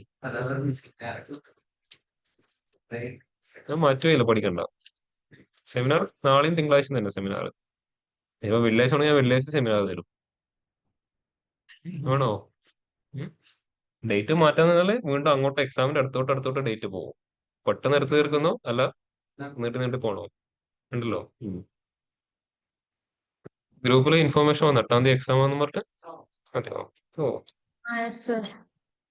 തുടങ്ങിയോ? പ്രാക്ടീസ് തുടങ്ങിയോ? എത്ര റൗണ്ട് ഉണ്ടെന്നൊക്കെ എല്ലാവർക്കും നല്ല ധാരണയല്ലേ? പറഞ്ഞതല്ലേ? എല്ലാ റൗണ്ടും ടൈം റെസ്ട്രിക്ഷൻ വരുന്ന റൗണ്ടാണ് കേട്ടോ. ആപ്റ്റിറ്റ്യൂഡിന് ഒരു ക്വസ്റ്റ്യൻ 1 മിനിറ്റ് ഉണ്ടാവും. 30 ക്വസ്റ്റ്യൻ ആണെങ്കിൽ 30 മിനിറ്റ്, 60 ക്വസ്റ്റ്യൻ ആണെങ്കിൽ 60 മിനിറ്റ്. MCQ ടെക്നിക്കലും അതുപോലെ തന്നെ ആയിരിക്കും. ഒരു ക്വസ്റ്റിന് മാക്സിമം 1 മിനിറ്റ് ആയിരിക്കും അവർ കൊടുത്തിട്ടുണ്ടാവുക. 30 ക്വസ്റ്റ്യൻ ആണെങ്കിൽ 30 മിനിറ്റ്. കോഡിംഗ് ടെസ്റ്റ് ആണെങ്കിൽ ഒരു ക്വസ്റ്റിന് 5-6 മിനിറ്റ് ഉണ്ടാവും കേട്ടോ. അരമണിക്കൂറിൽ 5 കോഡിംഗ് ടെസ്റ്റ് ആയിരിക്കും ഉണ്ടാവുക. അരമണിക്കൂർ 30 മിനിറ്റ്, 5 ക്വസ്റ്റ്യൻ ഡിവൈഡ് ചെയ്ത് എത്രയായി? ഒരു ക്വസ്റ്റിന് 6. ഇനി ചിലപ്പോൾ അരമണിക്കൂറിൽ എന്തായി? 6 ക്വസ്റ്റ്യൻ ആകാം. ഒരു ക്വസ്റ്റിന് എത്ര മിനിറ്റ് ആയി? 5 മിനിറ്റ്. അപ്പൊ ടൈമിന്റെ അകത്ത് നിങ്ങൾക്ക് ചെയ്യാൻ പറ്റുമോന്ന് ഫസ്റ്റ് പ്രാക്ടീസ് ചെയ്തോ കേട്ടോ, ടൈം ലിമിറ്റിന്റെ അകത്ത്. പിന്നെ മെഷീൻ ടെസ്റ്റ് 2 മണിക്കൂറായിരിക്കും ഉണ്ടാവുക. 1.5 അല്ലെങ്കിൽ 2 hours, മാക്സിമം ഒരു 2.5 hours ഉണ്ടാവും. മെഷീൻ ടെസ്റ്റ് വെറുതെ ചെയ്ത് വെച്ചിട്ട് കാര്യമില്ല. വെരിഫൈ ചെയ്യാൻ വരുന്നവർ ചോദിച്ചതിന് പ്രോപ്പർ എക്സ്പ്ലനേഷൻ കൊടുത്താലേ മെഷീൻ ടെസ്റ്റ് പാസ്സാവും. ഫോർ എക്സാമ്പിൾ പറയുകയാണെങ്കിൽ നിങ്ങളൊരു കോഡ് എഴുതി വെച്ചു, അവർക്ക് എന്തെങ്കിലും ഡൗട്ട് അടിച്ചിട്ട് എന്ത് ചെയ്യുന്നു? കോഡ് ജസ്റ്റ് അവർ റിമൂവ് ചെയ്യുന്നു, നിങ്ങൾ ടൈപ്പ് ചെയ്യാൻ പറയുന്നു. പറ്റില്ലെങ്കിൽ ഫെയിൽ ആയിരിക്കും. മനസ്സിലായോ? ഡൗട്ട് അടിച്ചാൽ അങ്ങനെയൊക്കെ ചെയ്യൂ. അങ്ങനെ ചെയ്തു കഴിഞ്ഞാൽ വീണ്ടും കോഡ് അടിക്കാൻ പറ്റണം. അതുകൊണ്ട് കോപ്പി അടിച്ചിട്ട് വെക്കാൻ ആരും വിചാരിക്കണ്ട കേട്ടോ. ഓക്കെ. പിന്നെ ഫേസ് ടു ഫേസ് ഇന്റർവ്യൂവിൽ എന്ത് വേണമെങ്കിലും ചോദിക്കാം. പൈത്തൺ ഉണ്ടാകും, മെഷീൻ ലേണിംഗ് ഉണ്ടാകും, SQL ഉണ്ടാകും, പവർ ബി ഉണ്ടാകും. അതുപോലെ തന്നെ HR റൗണ്ട്. എനിക്കൊന്നും പറയാൻ പറ്റില്ല കേട്ടോ, HR സ്വഭാവം പറ്റി. ഏതാ ഏതാ ഇവിടുത്തെ HR തന്നെ. എന്നാലും അവരെന്താ ചോദിക്കുന്നത് നമുക്ക് ഗസ് ചെയ്യാൻ പറ്റുമോ? ഓരോ ആൾക്കാരും ഓരോ സ്റ്റൈലിൽ ചോദിക്കുക. ചിലപ്പോൾ ഇവിടെ പാട്ട് പാടാൻ പറയും, ചിലപ്പോൾ ഡാൻസ് കളിക്കാൻ പറയും. ഇതൊക്കെ ചിലപ്പോൾ ചെയ്യാൻ പറയുന്നുണ്ടാവും, പറയാൻ പറ്റുമോ? അല്ലെങ്കിൽ കുക്കിംഗ് ഒക്കെ താല്പര്യമാണെങ്കിൽ ഏതെങ്കിലും ഫുഡിന്റെ റെസിപ്പി ചോദിക്കുന്നുണ്ടാവും. HR റൗണ്ട് അങ്ങനെയാണ്, നമുക്കൊന്നും പ്രഡിക്റ്റബിൾ അല്ല HR റൗണ്ട്. അപ്പൊ നിങ്ങൾ എന്ത് ചെയ്യും? നിങ്ങളെ ഹോബിയുടെ അകത്ത് ക്രിക്കറ്റ് ഒക്കെ കൊടുത്തിട്ടുണ്ടാവും. അപ്പോ ഓപ്പോസിറ്റ് നിൽക്കുന്ന ആൾക്ക് ക്രിക്കറ്റിൽ നല്ല നോളജ് ഉണ്ടെങ്കിൽ എന്ത് ചെയ്യും? ആള് ക്രിക്കറ്റിനെ കുറിച്ച് ചോദിക്കാൻ തുടങ്ങും. നിങ്ങൾ തമാശ കൊടുത്താണെങ്കിൽ നിങ്ങൾ എന്ത് ചെയ്യും? അവിടെ പെടും. അതുകൊണ്ട് ഇതുപോലെ ഓരോ കാര്യങ്ങളും നോക്കണം കേട്ടോ. സാർ, എക്സാമിന്റെ തലേദിവസം വരെ ക്ലാസ് ഉണ്ടാവുമോ? മോസ്റ്റ് പ്രോബ്ലി വെള്ളിയാഴ്ച ലീവാണ് ഉണ്ടാവാറ് കേട്ടോ. അല്ല, എല്ലാം കൂടിയിട്ട് വരുന്നോണ്ട് ചോദിച്ചതാ. മോസ്റ്റ് പ്രോബ്ലി വെള്ളിയാഴ്ച ലീവ് കൊടുക്കാറുണ്ട്. നിങ്ങളുടെ കേസിൽ എങ്ങനെയാണ് എനിക്ക് അറിയില്ല കേട്ടോ. ഒരു സെക്കൻഡ് ഒന്ന് വെയിറ്റ് ചെയ്യട്ടോ.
അപ്പൊ സരസ്വതി എന്തായാലും ചോദിച്ചുകൊണ്ടിരുന്നത്, സോറി, രുക്മിണി എന്തായാലും ചോദിച്ചുകൊണ്ടിരുന്നത്, സോറി. ഞാൻ മുമ്പത്തെ ഒരു ബാച്ചിലും ഇതേപോലെ ലീവ് വർക്കിംഗ് ആയിട്ടുള്ള വേറൊരാളുണ്ടായിരുന്നു. ആളുടെ ഉണ്ടാവുമോ? പേര് സരസ്വതി എന്നായിരുന്നു. പെട്ടെന്ന് അതായിട്ട്. ഓക്കെ, എന്തായാലും ചോദിച്ചത് ലീവിന്റെ കാര്യമാണോ? നോർമല് വെള്ളിയാഴ്ച ലീവ് കൊടുക്കാറുണ്ട്. നിങ്ങൾക്ക് എങ്ങനെയാണെന്ന് എനിക്കറിയില്ല. അതിപ്പോ അവരെന്തെങ്കിലും പുതിയ ചേഞ്ചസ് വരുത്തി എനിക്ക് അതൊന്നും ചെയ്യാൻ പറ്റില്ലല്ലോ. പണ്ടൊക്കെ കൊടുത്ത് കാണാറുണ്ട്. ഇപ്പൊ അതിൽ എന്തെങ്കിലും ചേഞ്ചസ് വരുത്തുന്നത് എനിക്ക് അറിയില്ല. അതെ, എക്സാമിനോട്ട് ഒരു ദിവസം ലീവ് തരുവാതിലൊന്നും അത്ര നല്ല കാര്യമല്ല എന്നെ സംബന്ധിച്ചോളം. അതുകൊണ്ട് 6 മാസം ടൈം ആയിട്ട് പഠിക്കാൻ പറ്റാത്ത കാര്യം ഒരൊറ്റ ദിവസം കൊണ്ട് ഉണ്ടാക്കാൻ പറ്റുമെന്ന് എനിക്ക് അറിയില്ല കേട്ടോ. അതുകൊണ്ട് ഞാൻ പറഞ്ഞത് റിസൾട്ട് പെട്ടെന്ന് വരും പഠിക്കണം. അത് നിങ്ങൾ നമുക്ക് തരുന്ന പണി പോലെ ഉണ്ടാവും. നിങ്ങളെല്ലാം നല്ല പ്രോപ്പറായിട്ട് അറ്റൻഡ് ചെയ്താൽ ഒരുപാട് സമയം എടുക്കും ചെക്ക് ചെയ്യാൻ. ഏതാ ക്വാളിഫൈ ചെയ്താലായിരിക്കും അവർ കൊടുക്കുന്ന ഇതിലോട്ട് നിങ്ങൾ ഷോർട്ട് ലിസ്റ്റ് ആവാൻ തുടങ്ങുന്നുണ്ടാവും. ഒന്നും സംഭവിക്കില്ല. റീടെസ്റ്റ് ചെയ്താ നെക്സ്റ്റ് എപ്പോഴാണ് ഇന്റർവ്യൂ വരുന്ന ആ സമയത്ത് റീടെസ്റ്റ് ചെയ്താൽ ഇതിന് പാസോ ഫെയിലോ ഒന്നും സംഭവിക്കാനൊന്നും പോകുന്നില്ല. അത് ആദ്യമേ ഞാൻ പറയാം. നിങ്ങൾക്ക് ജോലി വേണമെങ്കിൽ നിങ്ങൾക്ക് സെർച്ച് ചെയ്ത് കണ്ടുപിടിച്ച് ജോലിക്ക് കയറാം. ഇത് ജസ്റ്റ് എന്താണ് നിങ്ങൾ എന്താണെന്നതിനെ കുറിച്ച് ഒരു ബോധം നിങ്ങൾക്ക് തന്നെ ഉണ്ടാവാൻ വേണ്ടി നടന്ന ഒരു എക്സാം. നമുക്കും അറിയണം നിങ്ങൾ ഏത് ലെവലിലെത്തി, നിങ്ങൾക്കും അറിയണം നിങ്ങൾ ഏത് ലെവലിലെത്തി എന്നുള്ളത്. അതിനു വേണ്ടി മാത്രം നടന്ന ഒരു എക്സാം. അല്ലാണ്ട് എക്സാമിന് വേണ്ടി പാസ്സാവാൻ ആരും കുത്തിയിരുന്ന് പഠിക്കണ്ട കേട്ടോ. ആദ്യമേ ഞാൻ പറയാം. ഇവിടുത്തെ എക്സാമിന് പാസ്സായി എന്ന് പറഞ്ഞിട്ട് ബോർഡും വെച്ച് കഴിഞ്ഞാല് ജോലിയൊന്നും കിട്ടാൻ പോകുന്നില്ല. കിട്ടുമോ? ഇല്ലല്ലോ. പണ്ട് ഇതുപോലെ ഒരുപാട് സർട്ടിഫിക്കറ്റ് എല്ലാവരുടെ കയ്യിലും ഉണ്ടാവില്ലേ? വല്ല കാര്യമുണ്ടോ? ഇല്ലല്ലോ. എന്തുകൊണ്ട് ആ സർട്ടിഫിക്കറ്റ് കയ്യിൽ വെച്ച് ഇവിടെ ഇരിക്കാനുള്ള കാരണം എക്സാമിന് വേണ്ടിയിട്ട് മാത്രം പഠിച്ച് മാർക്ക് വാങ്ങിയതായി. അങ്ങനെ പഠിച്ചിട്ട് കാര്യമില്ല. നിങ്ങളുടെ കരിയറിന് വേണ്ടിയിട്ടാണ് ഇതിന്റെ ഓരോ കാര്യം മനസ്സിലാക്കിയിട്ട് പഠിച്ചു കഴിഞ്ഞാൽ മുമ്പോട്ട് പോകാൻ പറ്റും. എനിക്കിതിന് അത്രേ പറയാൻ. ഇതിന് പാസ്സായി കഴിഞ്ഞാൽ നല്ലതായിരിക്കും. ഫെയിൽ ആയി കഴിഞ്ഞാൽ നിങ്ങൾ വീണ്ടും എന്ത് ചെയ്യേണ്ടി വരും? വന്ന് അറ്റൻഡ് ചെയ്യേണ്ടി വരും. ഈവൻ പാസ്സായ സ്റ്റുഡൻസ് പോലും ഒന്നുകൂടെ ഞാൻ ഇമ്പ്രൂവ് ചെയ്തോട്ടെ എന്ന് വെച്ചിട്ട് നെക്സ്റ്റ് സെഷനിൽ വന്ന് എഴുതുന്ന ആൾക്കാരും ഉണ്ട് കേട്ടോ. വളരെ റെയർ ആണ്, അതുമുണ്ട്. മുമ്പ് ഒരു സ്റ്റുഡന്റ് ഒരു ബാച്ചില് ആ ബാച്ചിലൊക്കെ വളരെ കുറച്ച് പേരെ ഫെയിൽ ആയിട്ടുള്ളൂ. ആ സ്റ്റുഡന്റ് ഫെയിൽ ആയതിന് വേറൊരു കാര്യം കൂടിയുണ്ട്. ആള് കരഞ്ഞുകൊണ്ടാണ് ഇവിടെ നിന്ന് ഇറങ്ങിയിട്ട് പോയത്. എന്റെ മുമ്പ് നിന്ന് കരഞ്ഞ്. ആളായിരുന്നു ആ ബാച്ചിൽ ഫസ്റ്റ് പ്ലേസ്മെന്റ് ആയിട്ട്. ലൂമിനാർ ത്രൂ ആളെ സെൽഫായിട്ട് കണ്ടുപിടിച്ച് വാങ്ങിയത്. അന്ന് അവിടെ ഫെയിൽ ആയപ്പോൾ ആൾക്ക് മനസ്സിലായത് ആളുടെ സ്റ്റേജ് എവിടെയാണുള്ളത്. പെട്ടെന്ന് അത് മാറ്റിയെടുത്തു, പെട്ടെന്ന് ജോലിക്കും കയറി. അതുകൊണ്ട് അന്നത്തെ നിങ്ങളുടെ പെർഫോമൻസ് ബേസ് ആയിട്ട് നിങ്ങൾ ആരെയും ജഡ്ജ് ചെയ്യാനൊന്നും നിൽക്കില്ല. ആദ്യമേ പറയാം. നിങ്ങൾ പഠിച്ചത് മാത്രമാണ് വന്നാൽ നിങ്ങൾ പാസ്സാവും. പഠിച്ചതിന്റെ അപ്പുറം വെച്ചാൽ നിങ്ങൾ ഫെയിൽ ആവും. അത് ഞാനായാലും ഫെയിൽ ആവും. അത്രയും മെമ്മറി കപ്പാസിറ്റി ഒന്നും ഒരു മനുഷ്യനും ആരും കൊടുത്തിട്ടില്ല. അതുകൊണ്ട് പ്രാക്ടീസ് ചെയ്യുക. നിങ്ങളെ കൊണ്ട് ചെയ്യാൻ പറ്റുന്നതിന്റെ മാക്സിമം ചെയ്യാൻ ട്രൈ ചെയ്യണം. ട്രൈ ചെയ്യുക. ട്രൈ ചെയ്തിട്ട് പോയാൽ പോട്ടെ എന്ന് വിചാരിക്കുക. അതിന്റെ പേരിൽ സങ്കടമോ ഇതൊന്നും വെച്ചിട്ട് കാര്യമില്ല. പിന്നെ HR റൗണ്ടിനും ആപ്റ്റ്റ്യൂഡിനും ഒന്ന് പ്രിപ്പയർ ചെയ്തിട്ട് വരുമോ? ഒട്ടുമിക്ക ആൾക്കാരും ടെൻസ്ഡ് ആവുന്ന ഒരു ഏരിയയാണ് HR റൗണ്ട് എന്ന് പറഞ്ഞു കഴിഞ്ഞാൽ. അപ്പോൾ അതിനെ ജസ്റ്റ് ഒന്ന് പ്രിപ്പയർ ചെയ്യാം. അത് HR എന്തൊക്കെ ചോദിക്കാന്നുള്ളതൊക്കെ എന്ത് ചെയ്യാം, ഒന്ന് റെഫർ ചെയ്ത് നോക്കുക. HR എന്തൊക്കെ ചോദിക്കാം. ബേസിക് ചോദിക്കുന്ന HR ക്വസ്റ്റ്യൻസ് എല്ലാവർക്കും അറിയായിരിക്കും. ഫസ്റ്റ് നിങ്ങളുടെ സെൽഫ് ഇൻട്രോ. അത് എല്ലാവരുടെ കയ്യിലുണ്ടോ സെൽഫ് ഇൻട്രൊഡക്ഷൻ? അതൊന്നും ഇല്ലേ? അടുത്ത ക്വസ്റ്റ്യൻ മേ ബി എന്തായിരിക്കും? ആഫ്റ്റർ 5 years നിങ്ങൾ എവിടെയായിരിക്കും? പണ്ടേ ചോദിച്ചു വരുന്ന ക്വസ്റ്റ്യൻസ്. അതിനെന്തെങ്കിലും നല്ലൊരു ആൻസർ ഇപ്പോഴേ കണ്ടുപിടിക്കുക. അതിനേക്കാളും കൂടുതൽ വരാൻ പോകുന്ന അടുത്തൊരു ക്വസ്റ്റ്യൻ, എന്തുകൊണ്ട് ഡാറ്റാ സയൻസ്? അത് ടെക്നിക്കലും ചാൻസ് ഉണ്ട്, HR-ലും ചാൻസ് ഉണ്ട്. അതിന്റെ ആൻസർ എല്ലാവരുടെ കയ്യിലും ഉണ്ടാവും. എന്തുകൊണ്ട് ഡാറ്റാ സയൻസിലോട്ട് വന്നു? പിന്നെ അടുത്തത് വേണ്ടത് മെയിനായിട്ട് കരിയർ ഗ്യാപ്പിലുള്ളവരാണെങ്കിൽ എന്തുകൊണ്ട് ആ ഒരു ഇത്, അതിനൊരു ജെന്യൂൻ ആൻസർ പറയാം. പിന്നെ വേറെ കമ്പനിയിൽ വർക്ക് ചെയ്തിട്ട് മാറുന്ന ഒരാൾ ഒരിക്കലും എന്ത് ചെയ്യരുത്, പറയുമ്പോൾ മറ്റേ കമ്പനിയെ കുറ്റം പറയുന്ന രീതിയിൽ ഒരിക്കലും സംസാരിക്കരുത്. അതായത് നിങ്ങൾ പറയുന്ന ഒരു കാര്യം എന്ത് ചെയ്യരുത്, ഒരു നെഗറ്റീവ് ഇംപ്രഷൻ ഒരിക്കലും ഉണ്ടാക്കരുത്. ടെക്നിക്കലിലായാലും HR-ൽ, പ്രത്യേകിച്ച് HR-ൽ നിങ്ങൾ സംസാരിക്കുന്ന ഓരോന്നും ഒരിക്കലും നെഗറ്റീവ് ഇംപ്രഷൻസ് ഉണ്ടാകുന്ന ഒരു വേർഡ് പോലും യൂസ് ചെയ്യരുത്. കോമൺ ആയിട്ട് ചോദിക്കുന്ന ഒരു ക്വസ്റ്റ്യൻ ഉണ്ട്, നിങ്ങളുടെ വീക്ക്നെസ് എന്താണെന്നുള്ളത്. എന്താ പറയാ വീക്ക്നെസ്? എല്ലാവരും വീക്ക്നെസ് എന്താ പറയാ?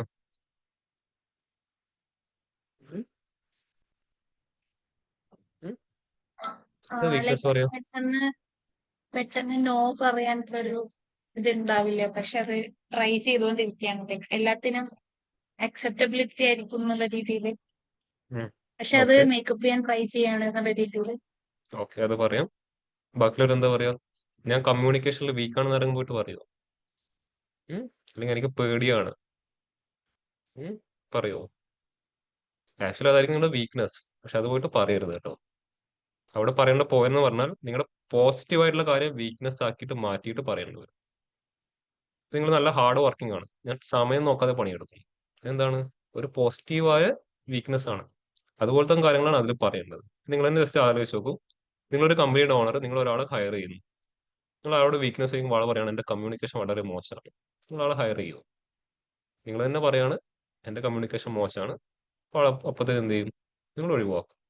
അതുകൊണ്ട് ആ ഒരു സമയത്ത് ഇതുപോലെ രീതിയിലാണ് അതിന് ആൻസർ പറയുന്നത്. ഇപ്പൊ ആളെ പറഞ്ഞ കറക്റ്റ് ആൻസർ ആണ്. നോ എന്ന് പറയാൻ മടിയാണ്. ഇപ്പൊ ഏതൊരാൾ ഏത് വർക്ക് ചെയ്തു തന്നാലും എന്ത് ചെയ്ത് ആക്സെപ്റ്റ് ചെയ്ത് ചെയ്ത് കൊടുക്കും. അങ്ങനെ ഒരു ഹാർഡ് വർക്കിംഗ് ടൈപ്പ്. അത് എല്ലായ്പ്പോഴും നല്ലതല്ല. പക്ഷെ അതെന്താണ്? നല്ലതുമാണ്, ചില സമയത്ത് മോശമാണ്. അതെന്ത് ചെയ്യാം? ചെറിയൊരു വീക്ക്നെസ് ആക്കിയിട്ട് ഫോണിൽ പറയാം. അതാണ് HR ചോദിക്കുന്ന എല്ലാത്തിലും ഒരു ട്രിക്കി പാറ്റേൺ ഉണ്ടാവും. നമ്മൾ വിചാരിക്കും വളരെ സിമ്പിൾ ക്വസ്റ്റ്യൻ ആണെന്നുള്ളത്, പക്ഷെ നമ്മൾ ആൻസർ എന്നവർക്ക് മനസ്സിലാവും ഇവന്റെ സ്വഭാവം എന്താണെന്ന് അവർക്ക് റീഡ് ചെയ്തെടുക്കാൻ പറ്റും. ഫോർ എക്സാമ്പിൾ പറഞ്ഞാൽ, നിങ്ങൾ നിങ്ങളെ സ്വഭാവം ഏത് മൃഗമായിട്ട് ഉപമിക്കുന്നു ചോദിച്ചു കഴിഞ്ഞാൽ എന്ത് ആൻസർ പറയും? ഒരു മൃഗമായിട്ട് മാറാൻ പറ്റുവാണെങ്കിൽ നിങ്ങൾ ഏത് മൃഗമായിട്ടായിരിക്കും ചൂസ് ചെയ്യുക? ആനിമൽ. ഡോങ്കി. ഓൾമോസ്റ്റ് എല്ലാവരും ഫസ്റ്റ് പറയുന്ന ആൻസർ എന്താ? ലയൺ. അത് കോമൺ ആയിട്ടുള്ള ക്വസ്റ്റ്യൻ ആൻസർ ആണ്. അതിന് പകരം ഓരോ ആൾക്കാർക്ക് ഒരു സ്പെസിഫൈഡ് ആനിമൽ പറയാനുള്ള ഒരു ടെൻഡൻസി ഉണ്ടാവും. അതൊന്ന് മനസ്സിലാവും ഇവന്റെ ശരിക്കുള്ള ക്യാരക്ടർ എന്താണെന്നുള്ളത്. കാരണം ആ ഒറ്റ ക്വസ്റ്റ്യൻ മതി നിങ്ങളെ റീഡ് ചെയ്യാൻ. HR ഇങ്ങനത്തെ ക്വസ്റ്റ്യൻസ് ആയിരിക്കും മേ ബി ചോദിക്കുന്നുണ്ടാവുക. അപ്പൊ ഇതുപോലെ കാര്യങ്ങൾ എന്ത് ചെയ്യണം? ഫേസ് HR എന്ന് പറഞ്ഞാൽ വെറുതെ ഇരിക്കുന്ന ആൾക്കാരല്ല. നിങ്ങൾ ഇരിക്കുന്ന സ്റ്റൈലും നിങ്ങൾ നടന്നു വരുന്നതും നിങ്ങൾ ഒരു ആൻസർ പറയുന്ന സ്റ്റൈലും നോക്കിയിട്ട് നിങ്ങളുടെ ക്യാരക്ടർ അവർക്ക് അവിടുന്ന് റീഡ് ചെയ്യാൻ പറ്റും. അതിന്റെയൊക്കെ ട്രെയിനിങ് കഴിഞ്ഞിട്ട് വരുന്ന ആൾക്കാരാണ് HR എന്ന് പറയുന്ന ടീംസ് ഒക്കെ. നമുക്ക് കാണുമ്പോൾ അത് വെറുതെ ഒരു സ്ഥലത്ത് ഇരുന്നിട്ട് എന്തൊക്കെയോ ചെയ്യുന്ന പോലത്തെ ഫീൽ ചെയ്യും. പക്ഷെ അവർക്ക് പെട്ടെന്ന് ഒരാളെ മനസ്സിലാക്കാനുള്ള കഴിവുണ്ട്. എല്ലാവരും എങ്ങനെയാണെന്ന് അറിയില്ല. ഞാൻ ഫേസ് ഓൾമോസ്റ്റ് എല്ലാ HR ആ ടൈപ്പ് ആൾക്കാരാണ്. ഞാനിങ്ങനെ വെറുതെ ഇരുന്നിട്ട് എൻ്റെ അടുത്ത് വന്ന് വെറുതെ സംസാരിച്ചാൽ മതി അവര്. എന്റെ ക്യാരക്ടർ എന്താണെന്ന് അവർക്ക് കറക്റ്റ് റീഡ് ചെയ്യാൻ പറ്റാറുണ്ട്. അവർ എന്നോട് തന്നെ പറഞ്ഞിട്ടുണ്ട്. HR മീൻസ് ആ ഒരു ടൈപ്പ് ഓഫ് ആൾക്കാരാണ്. അവരോട് ആൻസർ പറയുമ്പോൾ ശ്രദ്ധിച്ചിട്ടും കണ്ടിട്ട് വേണം HR റൗണ്ട് കീപ്പ് ചെയ്യാൻ. പണ്ടൊക്കെ പറയാറുണ്ട് ടെക്നിക്കൽ റൗണ്ട് പാസ്സായാൽ ജോലി കിട്ടി. പക്ഷെ ഇപ്പൊ അങ്ങനെയൊന്നല്ല. HR റൗണ്ട് പാസ്സായാലേ ജോലി കിട്ടും. ഒരുപാട് പേര് HR റൗണ്ട് ഫെയിൽ ആവാറുണ്ട്. ഇപ്പൊ വേറൊരു ബാച്ചിലർ സ്റ്റുഡന്റ് ആളൊരു 10ഓളം ഇന്റർവ്യൂ അറ്റൻഡ് ചെയ്തു. എല്ലാ ഇന്റർവ്യൂവിലും എവിടെ ഫെയിൽ ആയെന്ന് അറിയാം? HR റൗണ്ടിലാണ് ആൾ ഫെയിൽ ആയത്. ആ ടെക്നിക്കല് നല്ല ബ്രില്യൻ്റ് ആവും. അത് ഞാൻ പറയാം. ടെക്നിക്കൽ ആൾ അടിപൊളിയാവും. പക്ഷെ ആൾക്ക് ഒരാളോട് എങ്ങനെ സംസാരിക്കണം എന്ന് പ്രോപ്പറായിട്ട് അറിയില്ല. അതുകൊണ്ട് മാത്രമാണ് ആൾക്ക് ഇപ്പോഴും ജോലി കിട്ടാത്തതിന്റെ റീസൺ. വേറെ ഒന്നുമല്ല. ആൾക്ക് ഒരുപാട് സാധനം പറഞ്ഞു കൊടുത്തു, ഇമ്പ്രൂവ്മെന്റ് അധികം ചെയ്യുന്നില്ല. പക്ഷെ ടെക്നിക്കലി എന്താ പറയുക, ഹൈലി ബ്രില്യൻ്റ് ആവും. ഹൈലി മീൻസ് എക്സ്ട്രാ ഓർഡിനറി ആള്. എന്തും എങ്ങനെ വേണമെങ്കിൽ ചെയ്യും. പക്ഷെ അത് പ്രോപ്പർ വേയിൽ കമ്മ്യൂണിക്കേറ്റ് ചെയ്യാൻ ആൾക്കറിയില്ല. ഇവിടെ ഒരു ഫംഗ്ഷൻ വെച്ച് കഴിഞ്ഞാൽ ഫംഗ്ഷൻ ആൾ വരില്ല. ക്ലാസ്സിൽ ഒരു സെമിനാർ വെച്ച് അപ്പോൾ തന്നെ ഓൺലൈനിൽ കയറിയിട്ട് ഓൺലൈനിൽ സെമിനാർ എടുക്കും. അത് നല്ല ബെസ്റ്റ് ക്ലാസ് ആയിരിക്കും. പക്ഷെ ഡയറക്റ്റ് വന്നിട്ട് പറയാൻ പറ്റില്ല. അങ്ങനത്തെ ഇഷ്യൂ ഉള്ള ഒരാളാണ്. അല്ലെങ്കിൽ കമ്പനി ഹയർ ചെയ്യുമോ? ഇല്ല. അതാണ് ഇഷ്യൂസ്. അപ്പോൾ അതുപോലത്തെ കാര്യങ്ങളിൽ ഫോക്കസ് ചെയ്യാം കേട്ടോ. HR റൗണ്ടിന് വേണ്ടിയിട്ട് ഒന്ന് പ്രിപ്പയർ ചെയ്യുക. ഒരു 1/2-3/4 മണിക്കൂർ ടൈം കൊടുത്താൽ മതി. നല്ല രീതിയിൽ HR പെർഫോം ചെയ്യാൻ പറ്റും. എല്ലാവരും എന്താ വിചാരിക്കും? HR പെട്ടെന്ന് പെർഫോം ചെയ്ത് പോകാമെന്ന് വിചാരിക്കും. നടക്കുന്ന കാര്യമല്ല. അത് എല്ലാവരെ കൊണ്ടും അല്ല, കുറെ പേരെ കൊണ്ട് നടക്കുന്ന കാര്യമല്ല അത്. അതുകൊണ്ട് അതിനു വേണ്ടിയിട്ട് ഒന്ന് പ്രിപ്പയർ ചെയ്യാം. ഒരു ദിവസം മതി. ഒരുപാട് ദിവസം ഞാൻ വേണമെന്ന് പറയുന്നില്ല. ഒരു ദിവസം അറ്റ്ലീസ്റ്റ് അതിന്റെ എന്തൊക്കെ ക്വസ്റ്റ്യൻസ് ചോദിക്കാൻ യൂട്യൂബോ ഗൂഗിളോ അല്ലെങ്കിൽ ChatGPT അതിനൊക്കെ ചോദിച്ച് മനസ്സിലാക്കിയിട്ട് പ്രാക്ടീസ് ചെയ്യാം. പിന്നെ ബൈ ഹാർട്ട് പഠിച്ചു വെക്കരുത് കേട്ടോ. നിങ്ങളുടെ ജെന്യൂൻ ആയിട്ടുള്ള കാര്യം വേണം അവിടെ പുറത്തു വരാൻ. പറയുന്ന ഓരോ ആൻസറിലും ജെന്യൂനിറ്റി എന്നൊരു കാര്യമുണ്ട്. അവർക്ക് ഫീൽ ചെയ്യും ഇവൻ പഠിച്ചിട്ട് അത് അതുപോലെ പറയുന്നതാണോ, ഇവൻ ജെന്യൂൻ ആയിട്ട് പറയുന്നതാണോ എന്ന് അവർക്ക് ഫീൽ ആവും. പിന്നെ ടെക്നിക്കൽ ഇന്റർവ്യൂ അറ്റൻഡ് ചെയ്യുന്ന സമയത്ത് ശ്രദ്ധിക്കേണ്ട കാര്യം, കറക്റ്റ് പോയിന്റ് മാത്രം പറഞ്ഞു കൊടുത്താൽ മതി കേട്ടോ. ഓവർ എക്സ്പ്ലനേഷന്റെ ആവശ്യം അവിടെ ഇല്ല. ഫോർ എക്സാമ്പിൾ പറയുകയാണെങ്കിൽ KNN ഉം KMS തമ്മിലെ ഡിഫറൻസ് എന്താണെന്ന് ചോദിക്കുക. പഠിച്ച അൽഗോരിതംസ് അല്ലേ? ഡിഫറൻസ് എന്താ? KNN സൂപ്പർവൈസ്ഡും കെ മീൻസ് അൺസൂപ്പർവൈസ്ഡ്. അത്ര മതി. അതിന്റെ ഒരുപാട് ഉണ്ടാവും. ഒരുപാട് പോയി കഴിഞ്ഞാൽ നിങ്ങൾ തന്നെ അവസാനം നിങ്ങളുടെ കൂടി അവിടെ എടുത്തു വെക്കേണ്ട അവസ്ഥയുണ്ടാവും. അതുകൊണ്ട് അത് ചെയ്ത് വെക്കരുത് കേട്ടോ. വൺ വേർഡ് ക്വസ്റ്റ്യൻസ് പോലെ അവർക്ക് എന്താണോ വേണ്ടത് അത് പറയുക, സ്റ്റോപ്പ് ചെയ്യുക. വീണ്ടും അവർ ചോദിച്ചാൽ മാത്രം ഡീപ്പർ എക്സ്പ്ലനേഷനിലോട്ട് പോയാൽ മതി. പ്രിസൈസ് ആൻസർ മാത്രം പറഞ്ഞിട്ടും പോവുക. കൂടുതലും കമ്പാരിസൺ ക്വസ്റ്റ്യൻ വരുമ്പോഴാണ് ഈ ഇഷ്യൂസ് ഉണ്ടാവാറ്. ഇപ്പൊ യൂണിയനും തമ്മിൽ ഡിഫറൻസ് ചോദിച്ചു കഴിഞ്ഞാൽ അതിന് ഡിഫറൻസ് വരുന്ന ചെറിയൊരു സെന്റൻസേ ഉണ്ടാവും. അത് പ്രോപ്പർ എന്തെങ്കിലും എക്സാമ്പിൾ വെച്ചിട്ട് എക്സ്പ്ലെയിൻ ചെയ്ത് കൊടുക്കുക, സ്റ്റോപ്പ് ചെയ്യുക. കൂടുതൽ എക്സ്പ്ലനേഷനിലോട്ട് പോകേണ്ട ആവശ്യമില്ല. അത് അവർക്ക് താല്പര്യം ഉണ്ടാവില്ല, വെറുതെ അതിലോട്ട് പോകേണ്ട ആവശ്യമില്ല. പിന്നെ നിങ്ങളുടെ ഇൻട്രൊഡക്ഷൻ പറയുമ്പോൾ നിങ്ങളുടെ പേര് അതിൻ്റെ കൂടെ വയസ്സൊന്നും ആഡ് ചെയ്യേണ്ട യാതൊരു ആവശ്യമില്ല കേട്ടോ. ഇപ്പോഴും കാണാറുണ്ട് ഒരുപാട് പേര് I am 21 year old, I am 22 year old ഒക്കെ പറയും. ഞാനട്ട് വല്ല കാര്യമുണ്ടോ? ഇല്ല. അപ്പൊ അതിൽ എന്തൊക്കെ വേണമെന്നുള്ളത് ഒരു ടെക്നിക്കൽ റൗണ്ടിൽ എന്തൊക്കെ പറയണം, HR റൗണ്ടിൽ എന്തൊക്കെ പറയണം, അതൊക്കെ ഒന്ന് ഫോക്കസ് ചെയ്ത് നോക്കുക. പിന്നെ ഹലോ സർ. ഫാമിലി മെമ്പേഴ്സിന്റെ കാര്യമൊന്നും ടെക്നിക്കൽ പറയേണ്ട ആവശ്യമില്ല. പറഞ്ഞോളൂ. അല്ല സർ, ഞാൻ ചെറിയ ഡൗട്ട് ഉണ്ടായിരുന്നു. നമ്മളിപ്പോ നമ്മുടെ പ്രൊജക്ടിന്റെ കോഡ് എക്സ്പ്ലെയിൻ ചെയ്യാൻ പറയൂ. പ്രൊജക്ടിന്റെ കോഡ് ആയിരിക്കില്ല. ഇപ്പൊ ഒരു എക്സാമ്പിൾ പറഞ്ഞു കഴിഞ്ഞാൽ ഇപ്പൊ നിങ്ങളൊരു പ്രൊജക്ട് എക്സ്പ്ലെയിൻ ചെയ്യാൻ തുടങ്ങി, അവർ മൊത്തം കേട്ടിട്ട് അവർ മേ ബി ചോദിക്കാൻ പോകുന്ന ക്വസ്റ്റ്യൻ, നിങ്ങൾ ഡാറ്റ എങ്ങനെ കളക്ട് ചെയ്തു, അല്ലെങ്കിൽ എന്തുകൊണ്ട് ഈ ഒരു പ്രൊജക്ട് നിങ്ങൾ ചൂസ് ചെയ്തു, എവിടുന്ന് ഡാറ്റ കളക്ട് ചെയ്തു, എങ്ങനെയൊക്കെ സോഴ്സസ് എന്താണ് ചൂസ് ചെയ്തു. ഒരുപാട് ആൾക്കാർ പല രീതിയിൽ കളക്ട് ചെയ്തിട്ടുണ്ടാവും. സർവേ ത്രൂ ഉണ്ടാവും, API വെച്ചിട്ട് എടുത്ത ആൾക്കാരുണ്ടാവും. അത് ചോദിക്കും. ഇതിൽ നിന്ന് നിങ്ങൾ എന്താണ് ഇതിന്റെ എന്ത് പ്രോബ്ലത്തിന്റെ സൊല്യൂഷൻ ആയിട്ടാണ് ഇത് കണ്ടുപിടിച്ചിരിക്കുന്നത്. അപ്പോൾ ആ പ്രോബ്ലം സ്റ്റേറ്റ്മെന്റ് നിങ്ങൾക്ക് അറിയണം. പിന്നെ ഇതിൽ ഏതൊക്കെ ടെക്നോളജീസ് യൂസ് ചെയ്തു, ആ ടെക്നോളജി ഏതൊക്കെയാണെന്ന് എക്സ്പ്ലെയിൻ ചെയ്യാൻ പറ്റണം. എന്തെങ്കിലും യൂസ് ചെയ്തു, അപ്പൊ അൽഗോരിതം എന്താണെന്ന് ചിലപ്പോൾ എക്സ്പ്ലെയിൻ ചെയ്യാൻ ചോദിക്കും. അല്ലാണ്ട് കോഡായിട്ട് സ്പെസിഫൈ ചെയ്യാൻ ചോദിക്കാൻ ചാൻസ് ഇല്ല. അവർ നിങ്ങൾ കോഡ് കാണുന്നുണ്ടോ?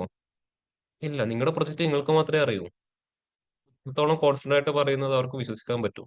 അല്ലെങ്കിൽ തപ്പിത്തടഞ്ഞ് പറയുമ്പോഴാണ് അവർ എന്ത് ചെയ്യാൻ പറ്റുന്നത്, അതിൽ കൂടുതൽ ഇങ്ങനെ ചകഞ്ഞ് ഓരോ കാര്യങ്ങൾ അവർ പുറത്തെടുക്കാൻ നോക്കും. നിങ്ങൾ എത്രത്തോളം കോൺഫിഡന്റ് ആയിട്ടാണ് പ്രൊജക്ട് എക്സ്പ്ലെയിൻ ചെയ്യുന്നത്, അത്രത്തോളം കുറച്ച് ക്വസ്റ്റ്യൻസ് മാത്രമേ അവിടെ ഉണ്ടാവും. ഇപ്പം പവർ ബിയുടെ ഒരു പ്രൊജക്ട് ആണെങ്കിൽ ഞാൻ ഫേസ് ചെയ്ത ക്വസ്റ്റ്യൻസ് ആണ് ഞാൻ പറഞ്ഞുതരാം. ഫസ്റ്റ് എന്നോട് ചോദിച്ച ക്വസ്റ്റ്യൻ എന്തായിരുന്നു അവിടുത്തെ പ്രോബ്ലം സ്റ്റേറ്റ്മെന്റ്, എന്തായിരുന്നു നിങ്ങളുടെ ആ ഒരു റിക്വയർമെന്റ് അല്ലെങ്കിൽ പ്രോബ്ലം സ്റ്റേറ്റ്മെന്റ്, അതിന് എക്സ്പ്ലെയിൻ ചെയ്ത് കൊടുത്തു. ഡാറ്റ എവിടുന്ന് കളക്ട് ചെയ്തു. അടുത്ത ക്വസ്റ്റ്യൻ വന്നത് ഡാറ്റ മോഡലിംഗ് കൺസെപ്റ്റ് യൂസ് ചെയ്തിട്ടുണ്ടോ, എന്തിനാണ് ഡാറ്റ മോഡലിംഗ് യൂസ് ചെയ്യുന്നതിന്റെ റീസൺ, അതില്ലാതെ ചെയ്താൽ എന്തൊക്കെ ഇഷ്യൂസ് ഫേസ് ചെയ്യാം. ഇനി അടുത്തത് ഏത് ഡാറ്റ മോഡലായിരുന്നു യൂസ് ചെയ്തത്. പറഞ്ഞ സ്റ്റാർ സ്കീമ, അതിന്റെ അഡ്വാൻറ്റേജസ് ഇതൊക്കെയാണ്, എനിക്ക് അവിടെ അതിന്റെ ആവശ്യമേ ഉണ്ടായിരുന്നുള്ളൂ, അതുകൊണ്ട് സ്റ്റാർ സ്കീമയിൽ കാര്യങ്ങൾ സ്റ്റോപ്പ് ചെയ്തു. അതിൽ ഈ ഒരു റിലേഷൻഷിപ്പ് ഇതൊക്കെ യൂസ് ചെയ്തിട്ടുണ്ട്, ആക്റ്റീവ് യൂസ് ചെയ്തിട്ടുണ്ട്, ഇൻആക്റ്റീവ് യൂസ് ചെയ്തിട്ടുണ്ട്. ഈ 2-3 കാർഡിനാലിറ്റിയാണ് മെയിൻ ആയിട്ട് ഫോക്കസ് ചെയ്തത്. എല്ലാ സ്ഥലത്തും സിംഗിൾ ക്രോസ്ബിൾ ഡയറക്ഷൻ, അതൊക്കെ എക്സ്പ്ലെയിൻ ചെയ്തു. അടുത്ത ക്വസ്റ്റ്യൻ വന്നത് ഏറ്റവും കൂടുതൽ സമയമെടുത്ത് എഴുതി ഉണ്ടാക്കിയ എക്സ്പ്രഷൻ ഏതായിരുന്നു, ഏറ്റവും കൂടുതൽ ഡിഫിക്കൽട്ട് ആയിട്ട് നിങ്ങൾ ചെയ്തിരിക്കുന്ന എക്സ്പ്രഷൻ ഏതാണ്, എന്തുകൊണ്ടാണ് അത്രയും ഡിഫിക്കൽട്ട് ആവാനുള്ള റീസൺ. ആ ക്വസ്റ്റ്യൻസൊക്കെ നമ്മുടെ കയ്യിൽ ആൻസർ ഉണ്ടെങ്കിൽ അവർക്ക് മനസ്സിലാവും ഇവൻ ഇതൊക്കെ അറിയാം. പിന്നെ അധികം ക്വസ്റ്റ്യൻസിന്റെ ആവശ്യം കൂടി ഉണ്ടാവില്ല. ഇന്റർവ്യൂസ് പല രൂപത്തിലായിരിക്കും ഉണ്ടാവും. ഒന്ന് പ്രൊജക്ടിന് വേണ്ടിയിട്ട് മാത്രമുള്ളത് ഉണ്ടാവും, ഒന്ന് പിന്നെ ഡയറക്റ്റ് ക്വസ്റ്റ്യൻസ് ഉണ്ടാവും. എന്താണ് ഇത് എന്നുള്ള ക്വസ്റ്റ്യൻസ് ഉണ്ടാവും. അത് നിങ്ങൾ പറയുന്ന പോലെ നിങ്ങളുടെ സെൽഫ് ഇൻട്രൊഡക്ഷൻ തന്നെയാണ് ഒരു 60 to 70%. നല്ല സെൽഫ് ഇൻട്രോഡ് ആണെങ്കിൽ പിന്നെ ബാക്കി അധികം വലിയ ക്വസ്റ്റ്യൻസും കാര്യങ്ങളൊന്നും ഉണ്ടാവില്ല. ബാക്കി നല്ല സ്മൂത്ത് ഫ്ലോ ആയിരിക്കും. സെൽഫ് ഇൻട്രോ പാളിയോ പിന്നെ അങ്ങോട്ട് നല്ല രസമായിരിക്കും. അല്ലേ? സെൽഫ് ഇൻട്രൊഡക്ഷൻ പറഞ്ഞാൽ നിങ്ങൾക്ക് തന്നെ നല്ല കോൺഫിഡൻസ് ആവും. ഓ സമാധാനം, നല്ല ഫീലിംഗ് കിട്ടി. പിന്നെ അവരെന്ത് ചെയ്യും, പിന്നെ ചെയ്യുന്ന ദിവസം നിങ്ങൾ അറിയാതെ നിങ്ങളുടെ ഉള്ളിൽ നിന്ന് ആൻസർ വന്നോളും. അതുകൊണ്ട് ആ സെൽഫ് ഇൻട്രൊഡക്ഷൻ്റെ പാർട്ട് നന്നായിട്ട് പ്രാക്ടീസ് ചെയ്ത് നോക്കേണ്ടത്. അതിലാണ് എല്ലാം കിടക്കുന്ന കാര്യം. അതുകൊണ്ട് ആ സെൽഫ് ഇൻട്രോ പ്രോപ്പറായിട്ട് പ്രാക്ടീസ് ചെയ്ത് വെക്കും കേട്ടോ. നന്ദഗോപാലൻ ക്ലിയർ ആയോ പറഞ്ഞ കാര്യം? Yes sir. നമ്മളിപ്പോ ഒരു അൽഗോറിതം യൂസ് ചെയ്യുമ്പോൾ നമുക്ക് പഠിപ്പിക്കാത്തൊരു അൽഗോറിതം യൂസ് ചെയ്ത് അതിനെക്കുറിച്ച് ഡീപ്പായിട്ട് ചോദിക്കുമോ? ബിക്കോസ് അതിന്റെ ബേസിക്സ് മാത്രമേ അറിയുള്ളൂ. അപ്പൊ അതിനെക്കുറിച്ച് ഡീപ്പായിട്ട് എന്തെങ്കിലും പഠിക്കണോ? ഡീപ്പായിട്ട് ഇപ്പം ചോദിക്കാതെ നമുക്ക് ഉറപ്പൊന്നും പറയാൻ പറ്റില്ല. അത് ഓരോ ഇന്റർവ്യൂയുടെ സ്വഭാവം പോലെ ഇരിക്കും. ഇപ്പൊ ഞാൻ എൻ്റെ ഒരു കേസ് പറയാം. എൻ്റെ മുമ്പിൽ ഒരാൾ ഇരിക്കുമ്പോൾ എനിക്കറിയാം ഇവനൊരു ഫ്രഷർ ആണ്, ഇവൻ എത്രത്തോളം ലിമിറ്റ് ചോദിച്ച ആൻസർ പറയാൻ പറ്റുന്ന അറിയാം. പക്ഷെ ഞാൻ എന്ത് ചെയ്യും, ഒന്നുകൂടെ അതിനെ അപ്പുറത്തുനിന്ന് ചോദിക്കും. എന്തിനാ, ഇവൻ ട്രൈ ചെയ്ത് നോക്കുന്ന ഒരാളാണെന്ന് മനസ്സിലാക്കാൻ വേണ്ടി മാത്രം. ഇപ്പോൾ ഓരോ ആൾക്കാർ എന്ത് പറയും, സാർ അറിയില്ല, പറയും. ഓരോ ആൾക്കാർ എന്ത് ചെയ്യും, അവർ അറിയാവുന്ന രീതിയിൽ അങ്ങോട്ട് പോകും. അപ്പൊ മനസ്സിലാവും ഇവൻ ഒന്നുകൂടെ ഡെവലപ്പ് ആയിട്ടുള്ള ഒരാളാണ് നമുക്ക് ഫീൽ ചെയ്യും. അതിന് വേണ്ടിയിട്ട് അവർ ചോദിക്കും. പറയാൻ പറ്റുവാണെങ്കിൽ ഏറ്റവും നല്ല കാര്യമായിരിക്കും. എല്ലാത്തിന്റെയും അങ്ങേയറ്റം വരെ പഠിക്കുന്ന കഴിഞ്ഞാൽ സമയമൊന്നും ഉണ്ടാവില്ല. അപ്പൊ പറ്റുന്നത് മാക്സിമം പഠിച്ചു നോക്കുക. ചോദിക്കുന്നത് മാക്സിമം നമ്മുടെ യൂസ് കേസ് ഒക്കെ വെച്ചിട്ട് ആൻസർ പറയാൻ ഒന്ന് ട്രൈ ചെയ്ത് നോക്കുക. അത്രേ പറയും. ഇപ്പൊ പെട്ടെന്ന് ഒരു ക്വസ്റ്റ്യൻ ചോദിക്കുമ്പോൾ ഇപ്പം ക്ലാസ്സിൽ ഇപ്പൊ പെട്ടെന്ന് തന്നെ ഒരാൾ ഡൗട്ട് ചോദിച്ചു, എനിക്കതിന്റെ ആൻസർ എന്താണെന്ന് അറിയില്ലെങ്കിൽ എന്ത് ചെയ്യുമെന്ന് ട്രൈ ചെയ്ത് നോക്കുക. ജസ്റ്റ് ചിലപ്പോൾ അതിന് ആൻസർ കിട്ടാം, കിട്ടാതിരിക്കാം. കിട്ടിയില്ലെങ്കിൽ എന്ത് ചെയ്യാം, വിട്ടേക്ക്. ഇത്രയും പറയുന്നത്. ആ രീതിയിലാണ് ഇന്റർവ്യൂ ഫോക്കസ് ചെയ്യുക. അവനത് ട്രൈ ചെയ്യുന്നുണ്ടോ അല്ല ഡയറക്റ്റ് ഒഴിവാക്കി കളയാണോ, അല്ല അതിന് തപ്പിത്തടയാണോ, ഇതാണ് അവർ ഫോക്കസ് ചെയ്യുക. Yes sir, thank you sir. Interview എന്ന് പറഞ്ഞാൽ വളരെ സിമ്പിൾ ഫോമിലാണ് ഇന്റർവ്യൂ ക്രാക്ക് ചെയ്യാൻ. ജസ്റ്റ് കോൺഫിഡൻസും ടെക്നിക്കൽ നോളജും, ഈ രണ്ടെണ്ണമാണ് ഉള്ളത്. അതിൽ എല്ലാവർക്കും ടെക്നിക്കൽ നോളജ് ഉണ്ടാവും, കോൺഫിഡൻസിലായിരിക്കും ലോ ആയിട്ട് ഉണ്ടാവും അല്ലേ. അപ്പൊ അതൊന്ന് ഇമ്പ്രൂവ് ചെയ്താൽ മതി. അത് ഇമ്പ്രൂവ് ചെയ്യാൻ ഏറ്റവും ബെസ്റ്റ് ആണ് നല്ല സെൽഫ് ഇൻട്രൊഡക്ഷൻ. സെൽഫ് ഇൻട്രൊഡക്ഷൻ വന്നു കഴിഞ്ഞാൽ നിങ്ങളുടെ കോൺഫിഡൻസ് എന്താവും, ഇമ്പ്രൂവ് ആവും. അത് നിങ്ങൾക്ക് കണ്ടുപിടിച്ചോട്ടെ. നിങ്ങളെ കുറിച്ച് പറയാൻ ഞാൻ പറഞ്ഞു തരേണ്ട ആവശ്യമുണ്ടോ? അത് ബേസിക് ആയിട്ട് നിങ്ങളുടെ പേര് പേര് പറയണമെന്ന് ഞാൻ ഒരിക്കലും പറയില്ല. അത് നിങ്ങളുടെ റെസ്യൂമിന്റെ അകത്തുണ്ട്. നിങ്ങൾ ആരാണെന്ന് ഫസ്റ്റ് ഇൻട്രൊഡ്യൂസ് ചെയ്ത് തുടങ്ങിയാൽ മതി. Passionate data scientist, data analyst അങ്ങ് സ്റ്റാർട്ട് ചെയ്താൽ മതി. അപ്പം കറന്റ് ഇതാണ് ചെയ്യുന്നത്, ഞാൻ ഈ ഒരു പ്രൊജക്ട് ചെയ്തിട്ടുണ്ട്, അതിൽ നിന്ന കാര്യങ്ങൾ എനിക്ക് കണ്ടുപിടിക്കാൻ പറ്റി, അങ്ങ് സ്റ്റാർട്ട് ചെയ്താൽ മതി. എനിക്കുള്ള അതാണ് ആവശ്യം. പേര് പോലും വേണമെന്ന് ഞാൻ ഒരിക്കലും പറയില്ല. നിങ്ങളുടെ റെസ്യൂം ആളുടെ മുമ്പിലല്ല തുറന്ന് കിടക്കില്ല ചെയ്യുന്നത്. ആ പേര് വിളിച്ചിട്ട് നിങ്ങൾ ഇന്റർവ്യൂവിന്റെ അകത്ത് കയറുന്നത്. പിന്നെ വീണ്ടും പേര് ഇൻട്രൊഡ്യൂസ് ചെയ്യേണ്ട ആവശ്യമുണ്ടോ? പേര് ജസ്റ്റ് പറഞ്ഞോളൂ, കുഴപ്പമൊന്നുമില്ല. ഫുൾ ടെക്നിക്കൽ രീതിയിൽ വേണം നിങ്ങളെ ഡിസ്ക്രൈബ് ചെയ്യാൻ. മനസ്സിലായോ? ടെക്നിക്കലി HR-ന്റെ സ്ഥലത്ത് നേരെ HR-ന് വേണ്ട രീതിയിൽ നിങ്ങൾ ഡിസ്ക്രൈബ് ചെയ്യണം. അങ്ങനെ ചെയ്താൽ ഈസി ആയിട്ട് നിങ്ങൾക്ക് ഇന്റർവ്യൂ ക്രാക്ക് ചെയ്യാൻ പറ്റും. ഒന്ന് പ്രാക്ടീസ് ചെയ്താലേ കിട്ടൂ. സെൽഫ് ഇൻട്രോ പെട്ടെന്ന് ഒരു ദിവസം ആർക്കും പറയാൻ പറ്റില്ല. ഒന്നിരുന്ന് പ്രാക്ടീസ് ചെയ്ത് നോക്കേണ്ടി വരും. 2-3 തവണ പ്രാക്ടീസ് ചെയ്ത് കഴിഞ്ഞാൽ പിന്നെ അത് ഫ്ലുവൻ്റ് ആയിട്ട് നിങ്ങളുടെ ഉള്ളിൽ വന്നുകൊണ്ടിരിക്കും. ഇതാണ് ഞാൻ എന്നുള്ളത് എനിക്ക് മനസ്സിലാവും. ഓക്കെ, അപ്പൊ എല്ലാവരും നന്നായിട്ട് പ്രാക്ടീസ് ചെയ്യാം കേട്ടോ ഇന്റർവ്യൂവിന് വേണ്ടിയിട്ട്. ഓക്കെ, അപ്പോൾ ഈ ഒരു കൺസെപ്റ്റ് എല്ലാവർക്കും ഓക്കെ അല്ലേ? സ്ലൈസർ ഉണ്ട്. ഓക്കെ, അപ്പൊ ഇനി അടുത്തത് ഇതുപോലെ അടുത്തൊരു കൺസെപ്റ്റാണ് എക്സ്പ്ലെയിൻ ചെയ്യാൻ പോകുന്നത്. ഇപ്പൊ നമ്മൾ റിപ്പോർട്ടൊക്കെ ക്രിയേറ്റ് ചെയ്യുമ്പോൾ റിപ്പോർട്ടിൽ എന്തുണ്ടാവും, മൾട്ടിപ്പിൾ പേജസ് ഉണ്ടാവും. സിംഗിൾ പേജ് ആയിരിക്കില്ല, മൾട്ടിപ്പിൾ പേജസ് ഉണ്ടാവും. അപ്പൊ യൂസർ എങ്ങനെ ആയിരിക്കും മൾട്ടിപ്പിൾ പേജസിലോട്ട് മൂവ് ചെയ്യുക? താഴെ വന്നിട്ട് ഇങ്ങനെ മാറാൻ പറയുമോ? പിന്നെ നേരത്തെ കാണിച്ചിരുന്ന ഈ ഒരു റിപ്പോർട്ട് തന്നെ, ആ നൈക്കിന്റെ റിപ്പോർട്ട്, ഇത് ഓവർവ്യൂ എന്ന് പറഞ്ഞൊരു പേജാണ് ആക്ച്വലി. ഇൻസൈറ്റ് എന്ന് പറയുന്നത് എന്താണ്, അടുത്തൊരു പേജാണ്. പെർഫോമൻസ് എന്ന് പറയുന്നത് അടുത്തൊരു പേജാണ്. ഉണ്ടാവും. യൂസർ ഓരോന്ന് സെലക്ട് ചെയ്യുമ്പോൾ ഓരോ പേജിലോട്ട് നമുക്ക് നാവിഗേറ്റ് ചെയ്യുന്ന കാണാൻ പറ്റും. അതുപോലെ തന്നെ നിങ്ങളോട് ഇവിടെയും ചോദിക്കുന്നത്. ഇപ്പൊ ഇവിടെ 64 പേജ് ഉണ്ട്. അപ്പൊ 63-ലോട്ട് പോകണമെങ്കിൽ നിങ്ങൾ ഇങ്ങനെ ചെയ്യാം, ഈ രീതിയിൽ. യൂസറോട് ഇങ്ങനെ പോകാൻ പറയാൻ പറ്റുമോ? ഇല്ല. യൂസർക്ക് എന്ത് വേണം, ഈ റിപ്പോർട്ടിന്റെ അകത്ത് തന്നെ അവർക്ക് ഓരോ പേജിലോട്ടും മൂവ് ചെയ്യാൻ പറ്റണം. അത് നമുക്ക് ഇവിടെ ഒരു ഓപ്ഷൻ ഉണ്ട്. അതിന്റെ പേരാണ് പേജ് നാവിഗേറ്റർ എന്ന് പറയുന്ന ഒരു ഓപ്ഷൻ. പേജ് നാവിഗേറ്റർ ഇൻബിൽട്ട് ആയിട്ട് തന്നെ ഉള്ള കാര്യമാണ്. നേരെ ഇൻസേർട്ട് ടാബിലോട്ട് വരിക. ഇൻസേർട്ട് ടാബിൽ വന്നു കഴിഞ്ഞാൽ അവിടെ എലമെന്റ്സ് എന്നൊരു ഗ്രൂപ്പ് ഉണ്ട്. എലമെന്റ്സ്, അതിൻ്റെ അകത്ത് ബട്ടൺ എന്ന് പറഞ്ഞ റിബൺസ് കാണാൻ പറ്റും. ബട്ടൺസ് അത് ക്ലിക്ക് ചെയ്ത് കഴിഞ്ഞാൽ അതിന്റെ ഏറ്റവും താഴെ നിങ്ങൾക്ക് നാവിഗേറ്റർ കാണാൻ പറ്റും. നാവിഗേറ്റർ അല്ലെ, ഫസ്റ്റ് തന്നെ എന്ത് കാണാം, പേജ് നാവിഗേറ്റർ. ആ പേജ് നാവിഗേറ്റർ അവിടെ സെലക്ട് ചെയ്താൽ മതി. ഇപ്പൊ റിപ്പോർട്ടിന്റെ ഏറ്റവും ടോപ്പ് ലെഫ്റ്റ് കോർണറിൽ ആ ഒരു നാവിഗേറ്റർ വന്ന് കിടക്കുന്നത് കാണാൻ പറ്റും. അതിൽ ഒരുപാട് പേജ് ഉണ്ടാവും. 64 പേജ് ഉണ്ടാവും. ഒരിക്കലും ഒരു റിപ്പോർട്ടിൽ ഇത്രയും പേജ് ഒന്നും ഉണ്ടാവില്ല കേട്ടോ. നമ്മൾ ക്ലാസ്സിൽ ചെയ്യുന്നതുകൊണ്ട് ഇത്രയും പേജ് വന്നതാണ്. ഇപ്പൊ എന്ത് ചെയ്യണം, എനിക്ക് ഇവിടുന്ന് ആവശ്യമില്ലാത്ത പേജസിനൊക്കെ റിമൂവ് ചെയ്ത് കളയണം. റിപ്പോർട്ട് ക്രിയേറ്റ് ചെയ്യുമ്പോൾ എന്തുണ്ടാവും, നമ്മൾ വർക്ക് ചെയ്ത് നോക്കുന്ന ഒരുപാട് ഷീറ്റ് ഉണ്ടാവും. അതൊക്കെ നമ്മൾ അത് ആഡ് ചെയ്യുമോ? ഇല്ല. അപ്പൊ ആവശ്യമില്ലാത്ത എന്ത് ചെയ്യണം, ഇതിന്ന് റിമൂവ് ചെയ്യണം. നേരെ ആ ഒരു നാവിഗേറ്റർ സെലക്ട് ചെയ്യുക. അപ്പൊ അവിടെ ഫോർമാറ്റ് പെയിൻ എന്തായിട്ടുണ്ടാവും, ഫോർമാറ്റ് നാവിഗേറ്റർ എന്ന് പറഞ്ഞ് മാറിയിട്ടുണ്ടാവും. അതിൽ ഏറ്റവും സെക്കൻഡ് ലാസ്റ്റ് ആയിട്ട് എന്ത് കാണാൻ പറ്റും, പേജസ്. പേജസിലോട്ട് വരിക. താഴെ ഷോ എന്ന് കാണാൻ പറ്റും. ഷോയുടെ അകത്ത് എല്ലാ പേജും കൂടെ ഓൺ ആയിട്ടുണ്ടാവില്ലേ. ആവശ്യമില്ലാത്ത പേജ് എന്ത് ചെയ്താൽ മതി, ഓഫ് ചെയ്ത് കൊടുത്താൽ മതി. ഇതുപോലെ ഞാൻ ജസ്റ്റ് അവസാനത്തെ ഒരു 5 പേജ് മാത്രം അവിടെ സെറ്റ് ചെയ്ത് വെക്കാൻ പോവാണ്. സാർ നാവിഗേറ്റർ എടുക്കുന്നത് എവിടെ ഇൻസേർട്ട് ടാബില് എലമെന്റ്സ് ഗ്രൂപ്പില് ബട്ടൺസിൽ ഏറ്റവും താഴെ നാവിഗേറ്റർ, അതിൽ പേജ് നാവിഗേറ്റർ കാണാം. ഉണ്ടോ?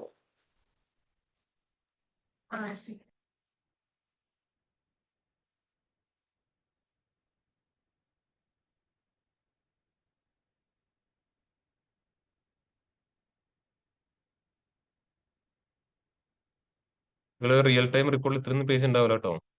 ചിലപ്പോൾ 80 പേജൊക്കെ ഉള്ള ആൾക്കാരുണ്ടാവും ക്ലാസ്സിൽ. അവർക്ക് നല്ല പണിയായിരിക്കും അല്ലേ? എല്ലാവർക്കും 80 പേജൊക്കെ ഉണ്ടോ? എത്രയില്ല മാക്സിമം എത്ര പേജ് ഉള്ളത്?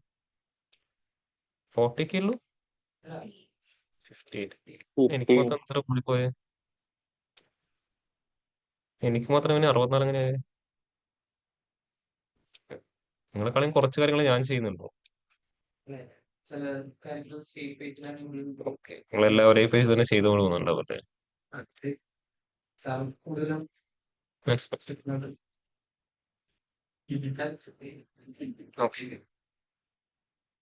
ആർക്കെങ്കിലും 70 മുകളിലൊക്കെ പേജിൽ ആരെങ്കിലും ഉണ്ടോ? 70 മുകളിൽ? 40 എത്ര പേരുണ്ട്? 40ഒക്കെ 40 ഉള്ളൂ? അത്രേ ഉള്ളൂ? ഞാൻ നിങ്ങളോട് ഒരുപാട് മുമ്പിലാണല്ലേ? ഉം. അപ്പൊ ഈ നാവിഗേറ്റർ എല്ലാവരും ക്ലിയർ ആയോ? ഓക്കെ. ഇനി ആ നാവിഗേറ്റർ പ്രസ് ചെയ്തൊക്കെ ഓരോ പേജിലോട്ട് പോകുന്നുണ്ടോ? അപ്പോ പവർ ബി ഡെസ്ക്ടോപ്പ് ആണെങ്കിൽ ബട്ടൺസും നാവിഗേറ്ററും വർക്ക് ചെയ്യണമെങ്കിൽ കൺട്രോൾ പ്രസ് ചെയ്യണം. കൺട്രോൾ പ്രസ് ചെയ്താൽ അത് വർക്ക് ചെയ്യുന്നുണ്ടോ? കൺട്രോൾ പ്രസ് ചെയ്യാൻ 63 കൊടുത്തു കഴിഞ്ഞാൽ 63ലോട്ട് ഞാൻ വന്ന് കണ്ടോ.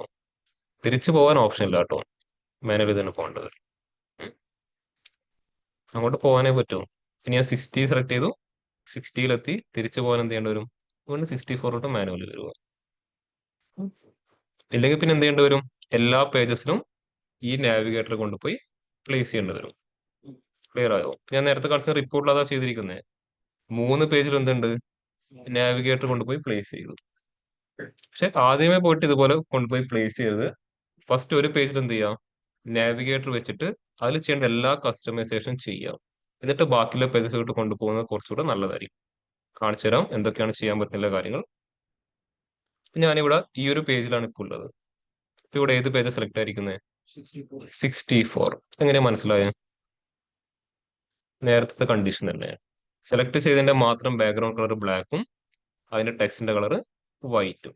ഓക്കെ, ഞാനത് ചേഞ്ച് ചെയ്യാൻ പോവാണ്. നേരെ പേജസിന്റെ തൊട്ട് മുകളിൽ എന്ത് കാണാൻ പറ്റും? സ്റ്റൈൽ. സ്റ്റൈലിൽ വന്നാൽ അവിടെ എന്ത് സെലക്ട് ചെയ്യാൻ ഓപ്ഷൻ ഉണ്ട്? സ്റ്റേറ്റ് എന്ന് ചൂസ് ചെയ്തു. സെലക്ടഡ് ചൂസ് ചെയ്യുമ്പോൾ കണ്ടോ ടെക്സ്റ്റിന്റെ കളർ എന്തായി? വൈറ്റ് ആയി. ഞാൻ പറയുകയാണ് എനിക്ക് വൈറ്റ് വേണ്ട, ബ്ലാക്ക് തന്നെ മതി. അതുപോലെ ഫില്ല് ഞാൻ എന്ത് ചെയ്തു? അത് വൈറ്റ് ആക്കുകയും ചെയ്തു. അപ്പം ഏത് പേജാണ് സെലക്ട് ചെയ്യുന്നത് മനസ്സിലാവുന്നുണ്ടോ? മനസ്സിലാവുന്നുണ്ടോ? ഇല്ല. എന്ത് ചെയ്തു?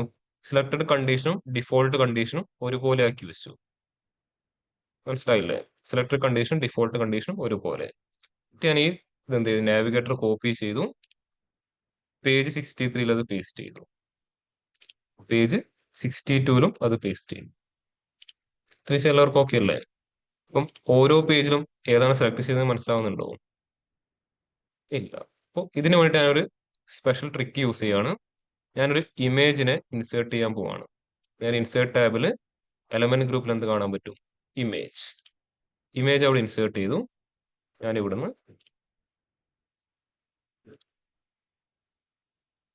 ഒരു ഇമേജ് എടുക്കാൻ പോവാണ്. ഒരു ഇമേജ് എടുത്തു, ഓപ്പൺ. ഇമേജ് വന്നു. ഇപ്പൊ ഞാൻ കറന്റ് ഏത് പേജിലുള്ളത്? 64.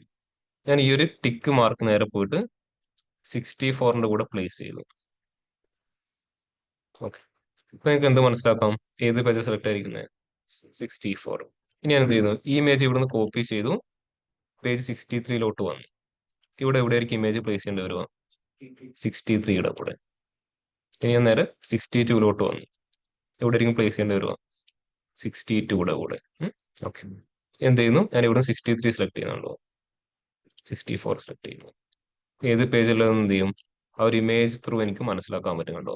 പെട്ടെന്ന് കാണുന്ന ഒരാൾക്ക് എന്തായിരിക്കും ഇത് ഏതോ ഡാഷിന്റെ എക്സ്പ്രഷൻ എഴുതിയിട്ട് കൊണ്ടുവരുന്ന ഒരു ഫീൽ ഉണ്ടാവും. എന്ത് ചെയ്യാം, നമുക്ക് ഇതുപോലെ കാര്യങ്ങൾ കൺട്രോൾ ചെയ്യാൻ പറ്റും കണ്ടോ. സെലക്ടഡ് സിറ്റുവേഷനും മറ്റേത് ഒരുപോലെ ആക്കുക, എന്നിട്ട് ഇതുപോലെ ഇമേജസും കാര്യങ്ങളും കൊടുത്തു കഴിഞ്ഞാൽ അതിനെ നമുക്ക് അവിടെ കൺട്രോൾ ചെയ്യാൻ പറ്റും കണ്ടോ. ഓരോ റിപ്പോർട്ടൊക്കെ യൂസ് ചെയ്യുമ്പോൾ അവർ ഈ ടെക്നിക്കൊക്കെ യൂസ് ചെയ്യുന്നുണ്ടാവും. അത് അത്ര വലിയ സ്കില്ലൊന്നുമില്ല, നോർമൽ സിമ്പിൾ ആയിട്ടുള്ള സ്കില്ലാണ്. ഓരോ പേജസിലും ഇമേജിന്റെ പ്ലേസസ് മാറ്റി മാറ്റി വെക്കും, അത്രേ ചെയ്യുന്നുള്ളൂ. ഈ ഒരു കൺസെപ്റ്റ് ക്ലിയർ ആണോ? ഇന്ന് ഇംപ്ലിമെന്റ് ചെയ്ത് നോക്കി എല്ലാവരും. ഇമേജ് വേണമെങ്കിൽ ഞാൻ ഗ്രൂപ്പിൽ ഷെയർ ചെയ്തുതരാം.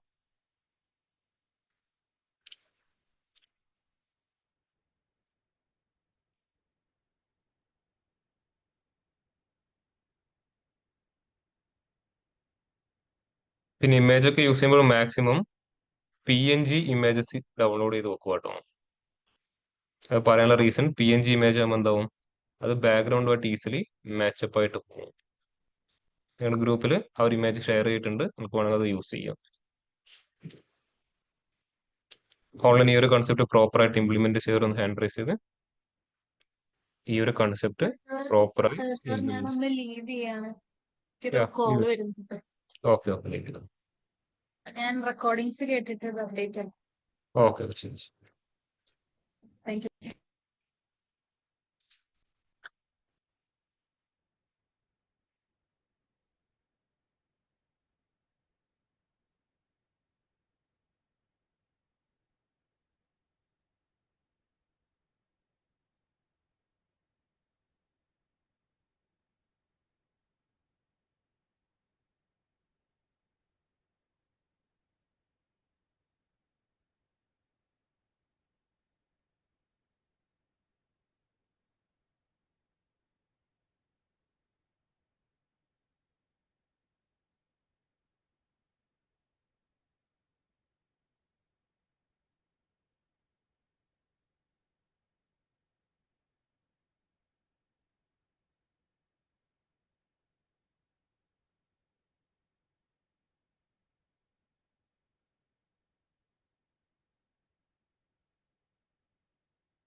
ഇമേജിനെ കൊണ്ടുവരാൻ എങ്ങനെയാ, എവിടെയാ ഫീച്ചർ കാണുന്നത്? ഇൻസേർട്ട് ചെയ്യല്ലേ ഉണ്ട്, ഒരു കാര്യം ഇൻസേർട്ട് ചെയ്യല്ലേ ഉണ്ട്. അപ്പൊ ഇൻസേർട്ട് ടാബിൽ വന്നു കഴിഞ്ഞാൽ എവിടെ ഇമേജ് കാണുന്നത്? എലമെന്റ്സ് ഗ്രൂപ്പിൽ ഇമേജ് കാണാൻ പറ്റുന്നില്ലേ? അതാണ് എന്താണ്, ഒരു കാര്യം നമുക്ക് ഇൻസേർട്ട് ചെയ്യണം. അപ്പൊ നമ്മൾ ഏത് ടാബിലോട്ട് വരേണ്ടി വരും? ഇൻസേർട്ട് ടാബിലോട്ട്. അവിടെ ഓരോ റിബൺസ് നോക്കിയാൽ മതി ഏതാണെന്നുള്ളത്. കാരണം പവർ ബിയുടെ ഒരു ഫീച്ചർ എന്തായിരുന്നു? Simple and easy to learn user interface അല്ലേ? ഇതുവരെ സിമ്പിൾ ആയിട്ട് ആർക്കും തോന്നിയോ? ഇതാണ് ആ സിംപ്ലിസിറ്റി, വേറൊന്നുമല്ല.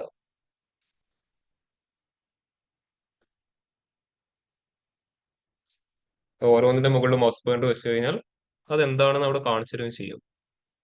ടെക്സ്റ്റ് ബോക്സിന് മുകളിൽ മൗസ് പോയിന്റ് വെച്ച് എന്ത് പറയും? Add text box your report. ബട്ടൺസിന് മുകളിൽ മൗസ് പോയിന്റ് വെച്ച് എന്ത് പറയും? Add a button to your report. Shape ആണെങ്കിൽ shape to your report. Image ആണെങ്കിൽ add an image to your report ഉണ്ടാവും. അതാണ് simple and easy to learn user interface എന്ന് പറയുന്ന reason.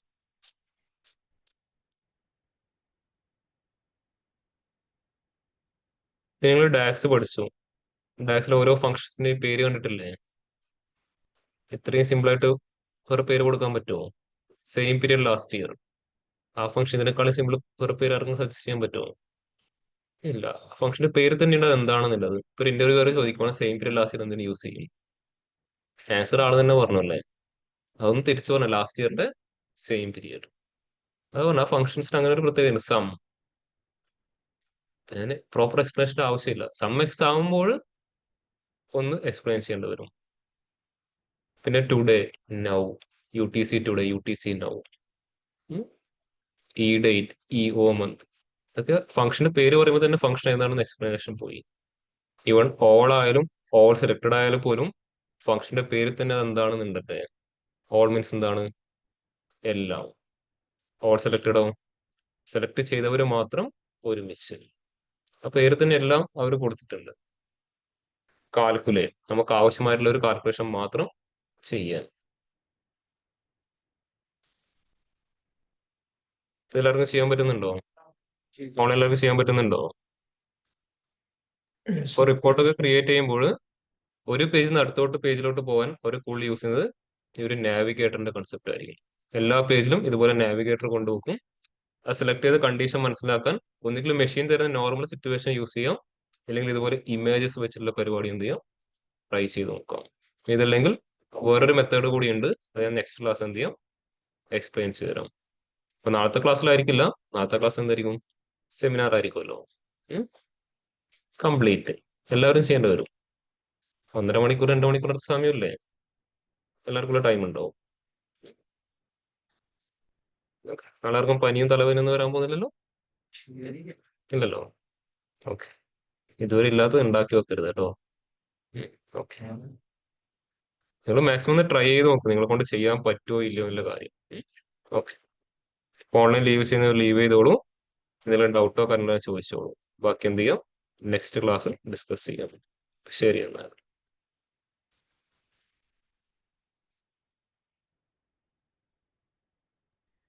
Thank you sir. Okay.